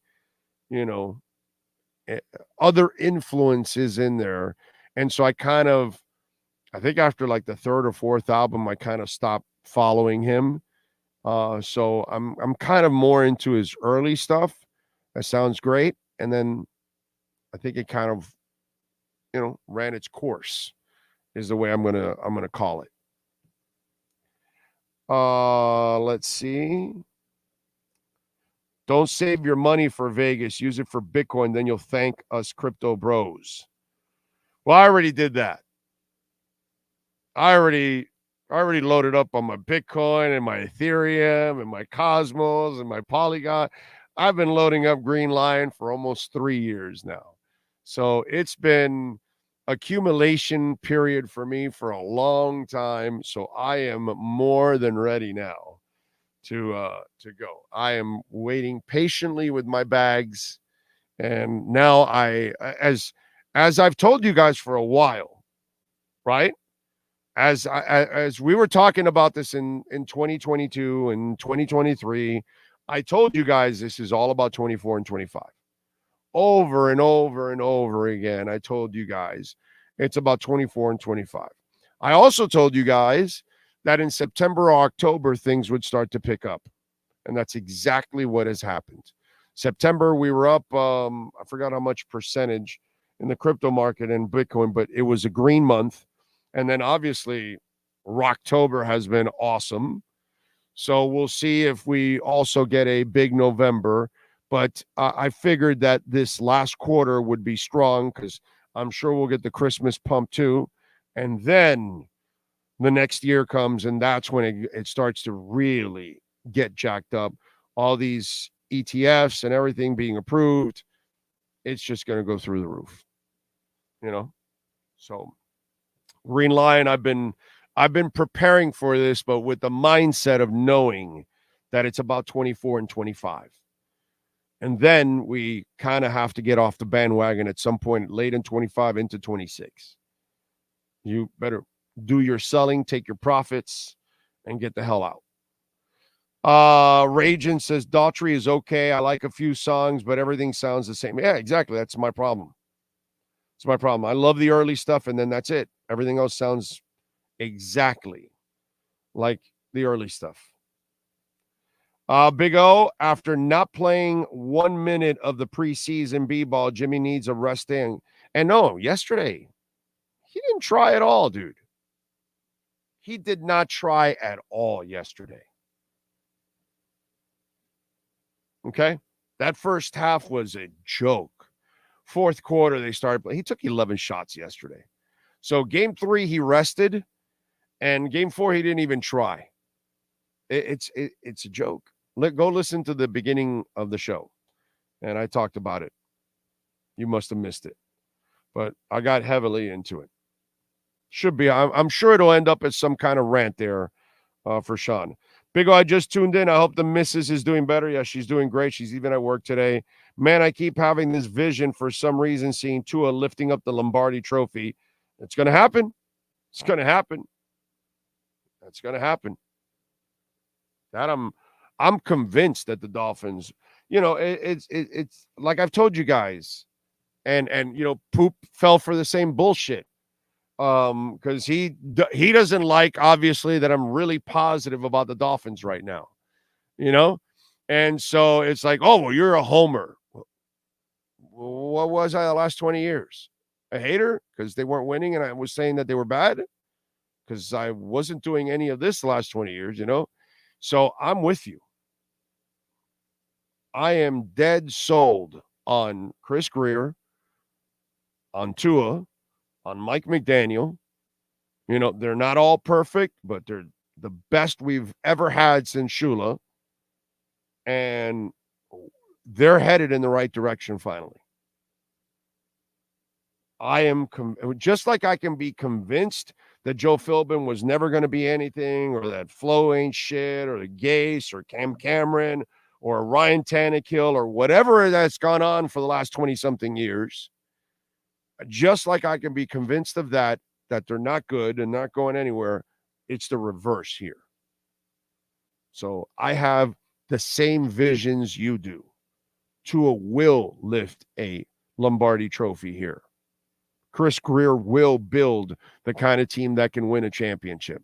And I think we finally found a coach that can figure this stuff out and understands the league, where it's at now, and all of that. He's a really smart guy. Obviously, he just needs a little more experience at doing this. But I am convinced that Tua will win a championship here. I have no doubt in my mind that he will win a championship here. Kid's a winner, and he will end up shining here and getting it done. And we will enjoy our third title. And our first, for a lot of people that didn't get to enjoy the first two, because you've got to be pretty old to enjoy the first two. And you all deserve every bit of this that's coming. John Padilla says, I've been a fan for over 30 years. If the Dolphins are in a Super Bowl, I'm flying. They win, I'm flying again. I'll be broke, but go Dolphins. Kind of feel the same way.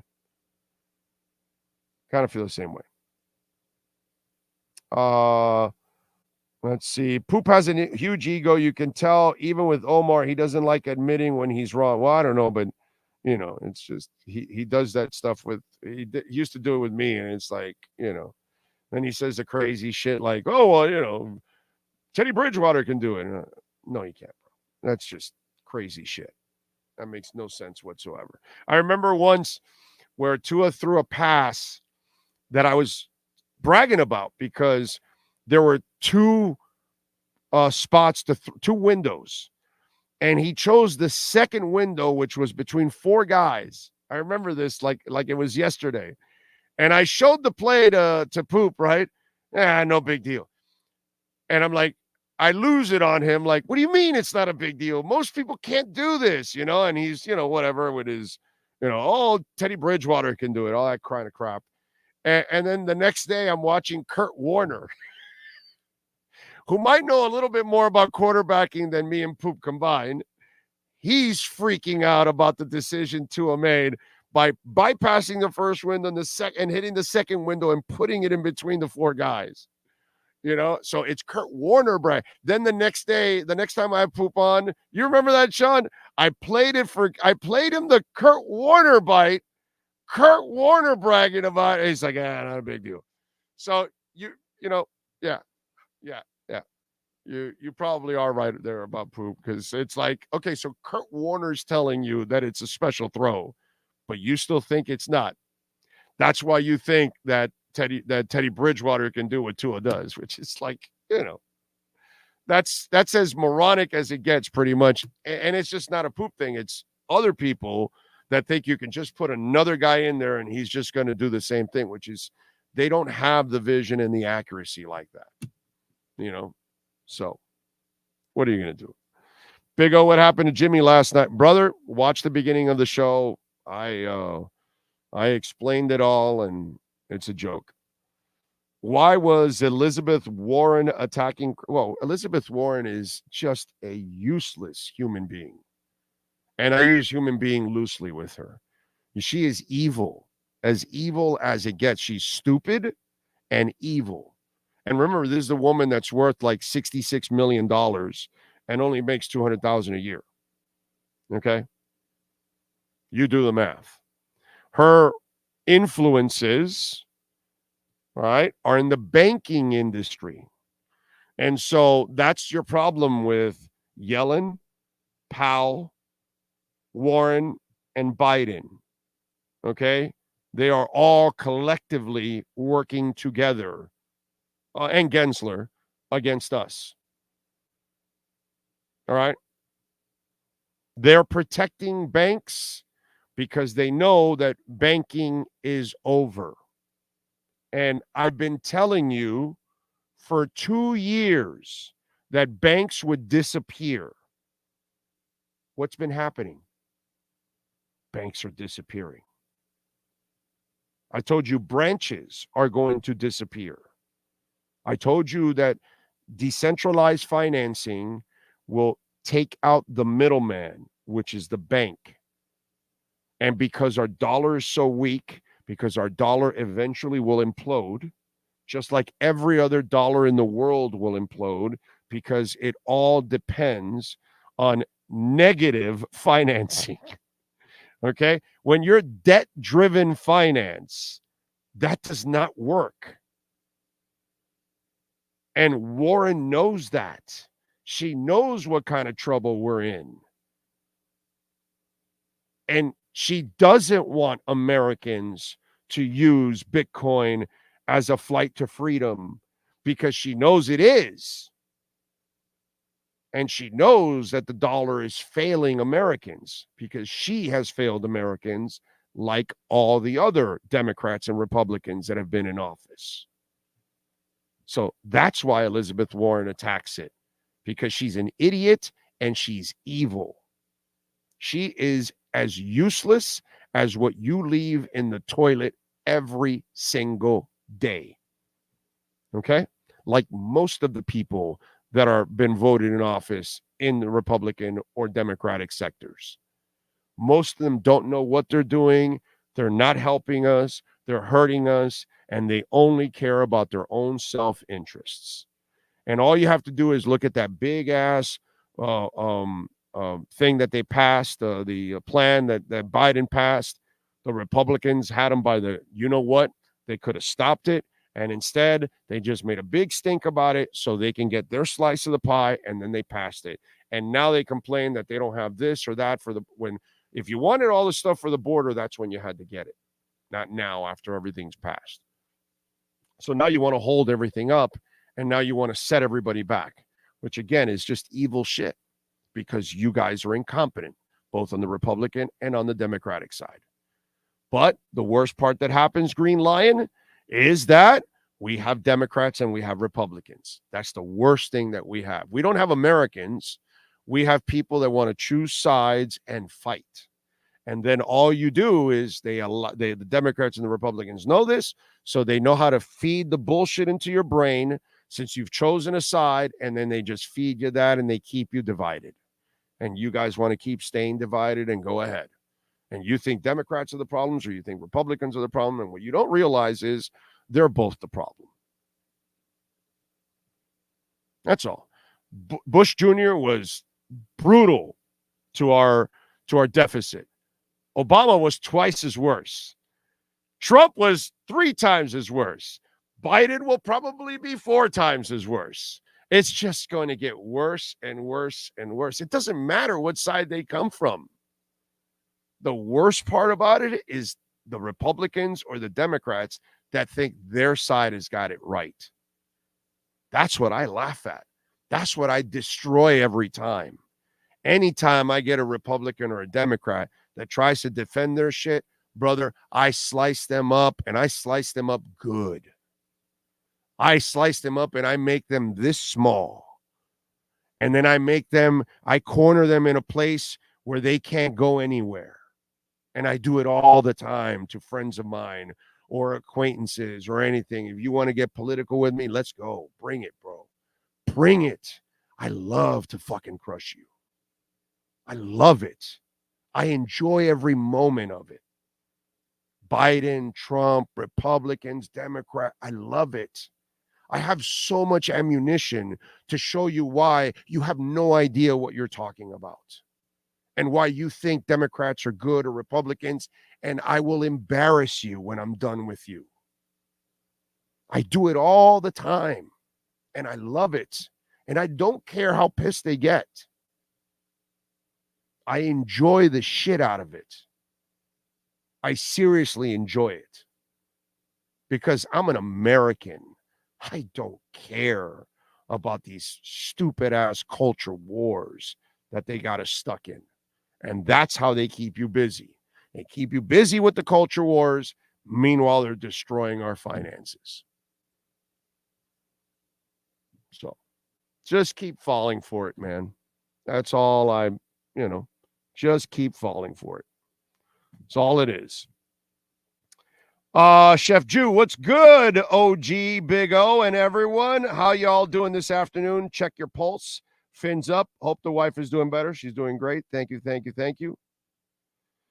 Let's see. Jayhawk says, Stephen Harris, I really have no idea. Maybe they block out Northwest 27th Avenue and just have the parade around the stadium. You know what? For the Dolphins, no, sir. They will have 3 parades. The Dolphins know what they're doing, bro. They're not stupid. They will have a Miami parade. They will have a Broward County parade, and they will have a Palm Beach parade. They should do it that way. I remember the Marlins did that too. They had different county celebrations. I think you got to do that if you're the Dolphins. I think you have to have a tri-county celebration. I think that's the right thing to do. Plus, bro, it's our first championship in 50 years. So let's make a big. Let's not have just a couple of days. Let's have like 2 weeks of Dolphin celebrations all over the place. Hell, let's go to Monroe County. Let's go down to Isla Mirada. Where the bartender bash is? Let's make it a Dolphin bash. Why don't we do that? We have the parades during the week, and we end with an Isla Mirada Dolphin bash. See? Just leave me. I'm the facilitator of fun here. This government will leave you hopeless. I'm already hopeless with them, my brother. I don't fall for any of this shit. None of them. Both parties suck. It's easy to crush them both. It's the easiest thing. But the best thing is watching a Democrat or Republican squirm. These people that actually think that Biden or Trump or whatever are the answer. Oh, God, I love them. I love them because they're so lost. You know what I mean? And they don't really care about America. They only care about their side, which is just the ridiculous thing that we're involved in. We're supposed to care about the red, white, and blue. That's what we're supposed to care about. We're supposed to care about each other. Instead, we just choose sides and try to bury each other. Like, that's really productive. Yes, sir. All right, I want your comment on this. So there's a Patriots Talk podcast brought to you by FanDuel. Oh, yes. They are asked, how would the Dolphins' offense become better? You want the answer? I know what it is. I would saw say you get a better quarterback. Right. You mean the guy that's in the MVP race the last 2 years? How much better? I must have missed it. Where's Mac Jones in the MVP race? You know what I mean? It's just 2 Boston freaking morons, dude. Just 2 dumbasses that just got their heads so far up their ass, it's not even funny. Brother, you had Tom Brady. I get it. Mac Jones ain't the answer. Just isn't. But you go ahead, knock yourselves out. Yeah. No, those guys have no idea what the hell they're talking about. I partake in crypto, but I do become concerned with sketch people using the decentralized nature of crypto for child trafficking. Brother, you know what you've been? You've been programmed by Elizabeth Warren. Child trafficking has nothing to do with crypto, my brother. Drug trafficking has nothing to do with crypto. They've been trafficking and drug trafficking and bribery and everything with money forever. They print money. They print fake money. They devalue money. They print even more money reserves all over the world to devalue their own money. Crypto, there's only 21 million Bitcoins. It's done. Once they're mined, there will be no more. There will not be created. So you can't devalue it. And you can track crypto. It's an open ledger. I can tell you're a newbie that you don't understand crypto. It's an open ledger. Go follow Whale. It's called Whale whatever on Twitter. A lot of you just, you listen to Elizabeth Warren and you listen to stupid people and you become stupid, is what it is. Whale watch, whale alert, it's called. You know what they do there? They track everything on the blockchain. They can go find Mark Cuban's account. It's open. Anybody can see it. And you can see what he buys and it's actually the best thing out there. Money can be traced. Like everything is tracked. You can't hide it in crypto at all. It's the easiest thing to track nowadays. Money, you cannot. You can actually create shell companies and all kinds, and just the money gets lost and they can never track it and they never trace it. It happens all the time. You can't do that in crypto. You steal it, it's numbered. You can't change it. It's on the blockchain. You can't take it out. It doesn't go anywhere. You have to get more educated on what's going on. It's easier to track criminals. You don't want to do criminal activity on crypto because you will leave the trace that you can't leave in cash. There's no dropping off 100,000 in Bitcoin in a bag because it doesn't come in a bag. You could drop off $100,000 to a recruit, and nobody ever sees the money. Nobody knows about it. Nobody knows where it came. Can't do that in crypto because it has to be on the ledger. It has to go to an account, and it's on an open ledger. So they know exactly where it came from, where it's going. Some of you have no idea about this industry. And I'm sorry, 95% of you have no idea about this industry. And that's the problem, that you have people like Elizabeth Warren that lie to people because her dumbass doesn't really know. And she has an ulterior motive because she's trying to protect the banks, because they know what's going on with the banks. They know all these middle and small banks, brother, they are hanging on by a hair. We're going to be left with 5 banks, 6 banks. It'll be JP Morgan, it'll be Chase Bank, it's going to be the same 6 monsters. Those are the ones that are going to be left. They're going to scoop up everything.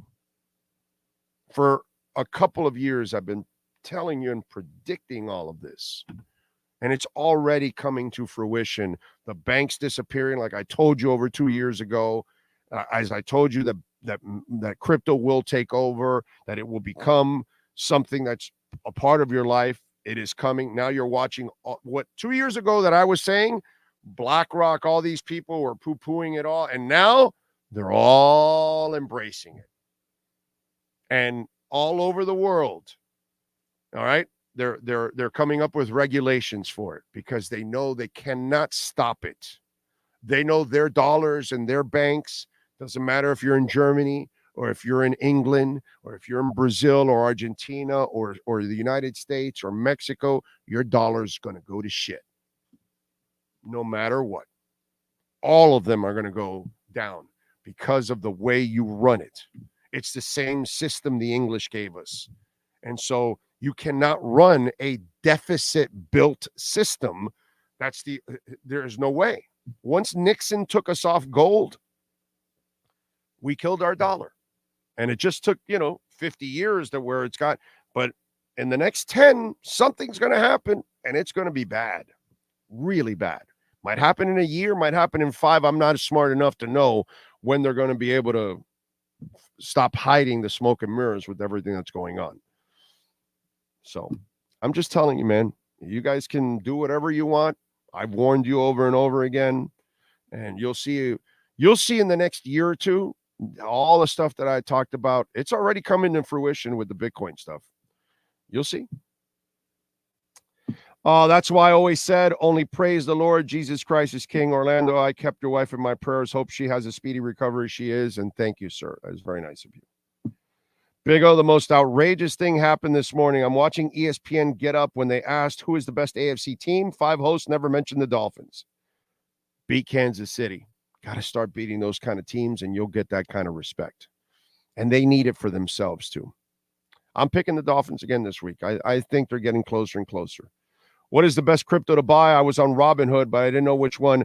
First of all, get the hell off of Robinhood. You need to go to crypto.com, open up an account, Exodus, open up an account, use the app, and then you need to get a cold storage wallet. Okay, go to YouTube, buy a Tangem wallet. Okay, and then go to YouTube and learn how to move crypto from crypto.com to a Tangent wallet. Okay, or if you want to get a Trezor wallet, which I also have, you know, and then go on YouTube and say moving crypto from crypto.com to my Tangent wallet, to my Trezor wallet. Model T, by the way, if you get a Trezor. Okay, you need to move it to a cold storage. All right, that's what you need to do. Tangent Wallet does an excellent job, makes your life a little easier. And Bitcoin and Ethereum right now, just buy that right now. Just buy that. That's the easiest ones to buy. Though that is your Tesla, Amazon stock. Those are the ones you cannot lose. Not a financial advisor, but that's just my thoughts on it. Pat says Seth Wickersham, 99% of the time picks against the Dolphins. So funny. When he had to pick against them, against the Giants and Panthers, only times this year is when he picked. Oh, okay. Well, those are the obvious ones, right? NBC Sports Boston and Ben Volen are clueless. Well, I love Ben Volen, but I mean, Ben, you know, he's a good dude, but he had Brady, you know, done like 5-6 years ago. He thought Tua wasn't a player, so you know, it's hard for me to, you know, after watching Ben say some crazy ass shit about quarterbacks, it's hard for me to take him serious when he's talking about a quarterback. I kind of, you know, you thought Brady was done like 6 years ago, bro. You came on, then Brady's done. Yeah, really? He went on to win another title. Or two, I think, two. One with New England and one. Yeah, he went on to win another title with New England. Then he went on to win a title with Tampa after he said that. And he also thought Tua wasn't a player either. So, yeah, Ben's kind of like on double secret probation for me, to be quite honest. His football opinions, a little shady for me. A little shady. Gotta say. Nice guy, but, you know. Crypto may be a great investment, but it does have a funny name. Sounds like something you'd use to defeat Superman. Kryptonite, you mean? Yeah, and it's defeating the dollar. That's defeating you, sir. So, funny name or not, you know, the internet was funny too. Internet, what is that? You know, credit card, what is that? We just do an IOU. No, it's this plastic thing. And you, really? What? Everything is like that, my brother. Everything is like that. Try to get an old person to pay with Apple Pay. Huh? Oh, I'm not using that phone stuff. Yeah, really? Why? Well, you don't know anything. Well, yeah, this could have. What? They don't know anything. Like, technically, they're going to know what goes on when you Apple Pay. You know, everything in life is like that. You're going to the moon. You're flying the Wrights, brother. Oh, get out of here. She's going to go across the ocean in a plane. She's out of her mind. Electricity? What, from a lightning bolt? Everything is the same. Nothing changes. The problem is people have issues with change. And then they find out, oh, shit, all this crypto stuff. It's like the internet. You know, they told me it's like email. You know, it's all the same. Nothing is different, man. Time served. Thank you for the love on the super chat. That's why I come here. Best Fins coverage and make money. Love you, Big O. We do make you some money here. Goddamn right we make you some money here. Damn right. There's plenty of options out there, and God bless them all. But that's all they do is talk sports. And I'm just a little different than all of them. I can talk music. I can talk life. I can talk investments. I'm sorry. I'm 57 now. I am not 27. And it's not just all about sports for me in my world. So I do a show that kind of reflects who I am nowadays. And so if, issues are happening around the world, I could give my opinion on it. Whether you like it or not, I'm sorry. But that's the way I carry myself, And when it comes to this other stuff, I love slamming the Republicans and the Democrats. I love it, right? But I'm doing it for you more than anything else because I want to show you that neither side is worth a damn. You know what I mean? And we have to look out for each other. And that's the worst part that's happened, that in our world, it's all about division. That's the way they get to us. That's the way they divide us. They just create these walls, and it's just one of those things that's been going on since the beginning of time. And it's just sad that we get suckered into it. That's all. Losing to Buffalo and Philly really hurt the Fins' reputation this year so far. Beating KC will put back in the conversation. He's right. Ragin is right. Marcus Shabbat says, hear me out, Big O. The 3 things you get worked up: 1, stupidity; 2, Elizabeth Warren; and 3, you've noticed that, haven't you? Elizabeth Warren does freaking get me because she lies to you. She lies to you, dude. Flat out lies. And just because she's like this ball of fire, people think she's something, and she's nothing, dude. She's just a loudmouth. That's all she is. Ben Volen and Curran Blow as well. He said Mac Jones needs help. Payaso at his best. Remember back in 97, what's that internet or tech stuff look like in 15 years? Exactly. Yep. LOL, that was me with Apple Pay. Now I'm grateful we have it, right? It's pretty cool. I mean, the other day, it happened to me like 3 weeks ago. I forgot my wallet in my car. I forgot my wallet, and I was in my car. And I pull up to the drive-thru, and it was like, I look at my glove. Oh, shit. I left it at home. Oh, Apple Pay. Boom. There you go. I want to use my American Express. Good. My Citibank. All right, no problem. I want to use my Apple card. No problem. Whatever. Apple Pay allows me, and I don't even have to whip out my credit card. It's freaking awesome. So there you go. So I can buy $1,000 worth of Bitcoin and put it in a Tangent wallet. Hell's yeah, dude. You can buy $10 million of Bitcoin and put it in your Tangent wallet. Yes. And it carries a lot of coins too. It's like 1,000 coins. So if you get into other ones, then you can stash them there.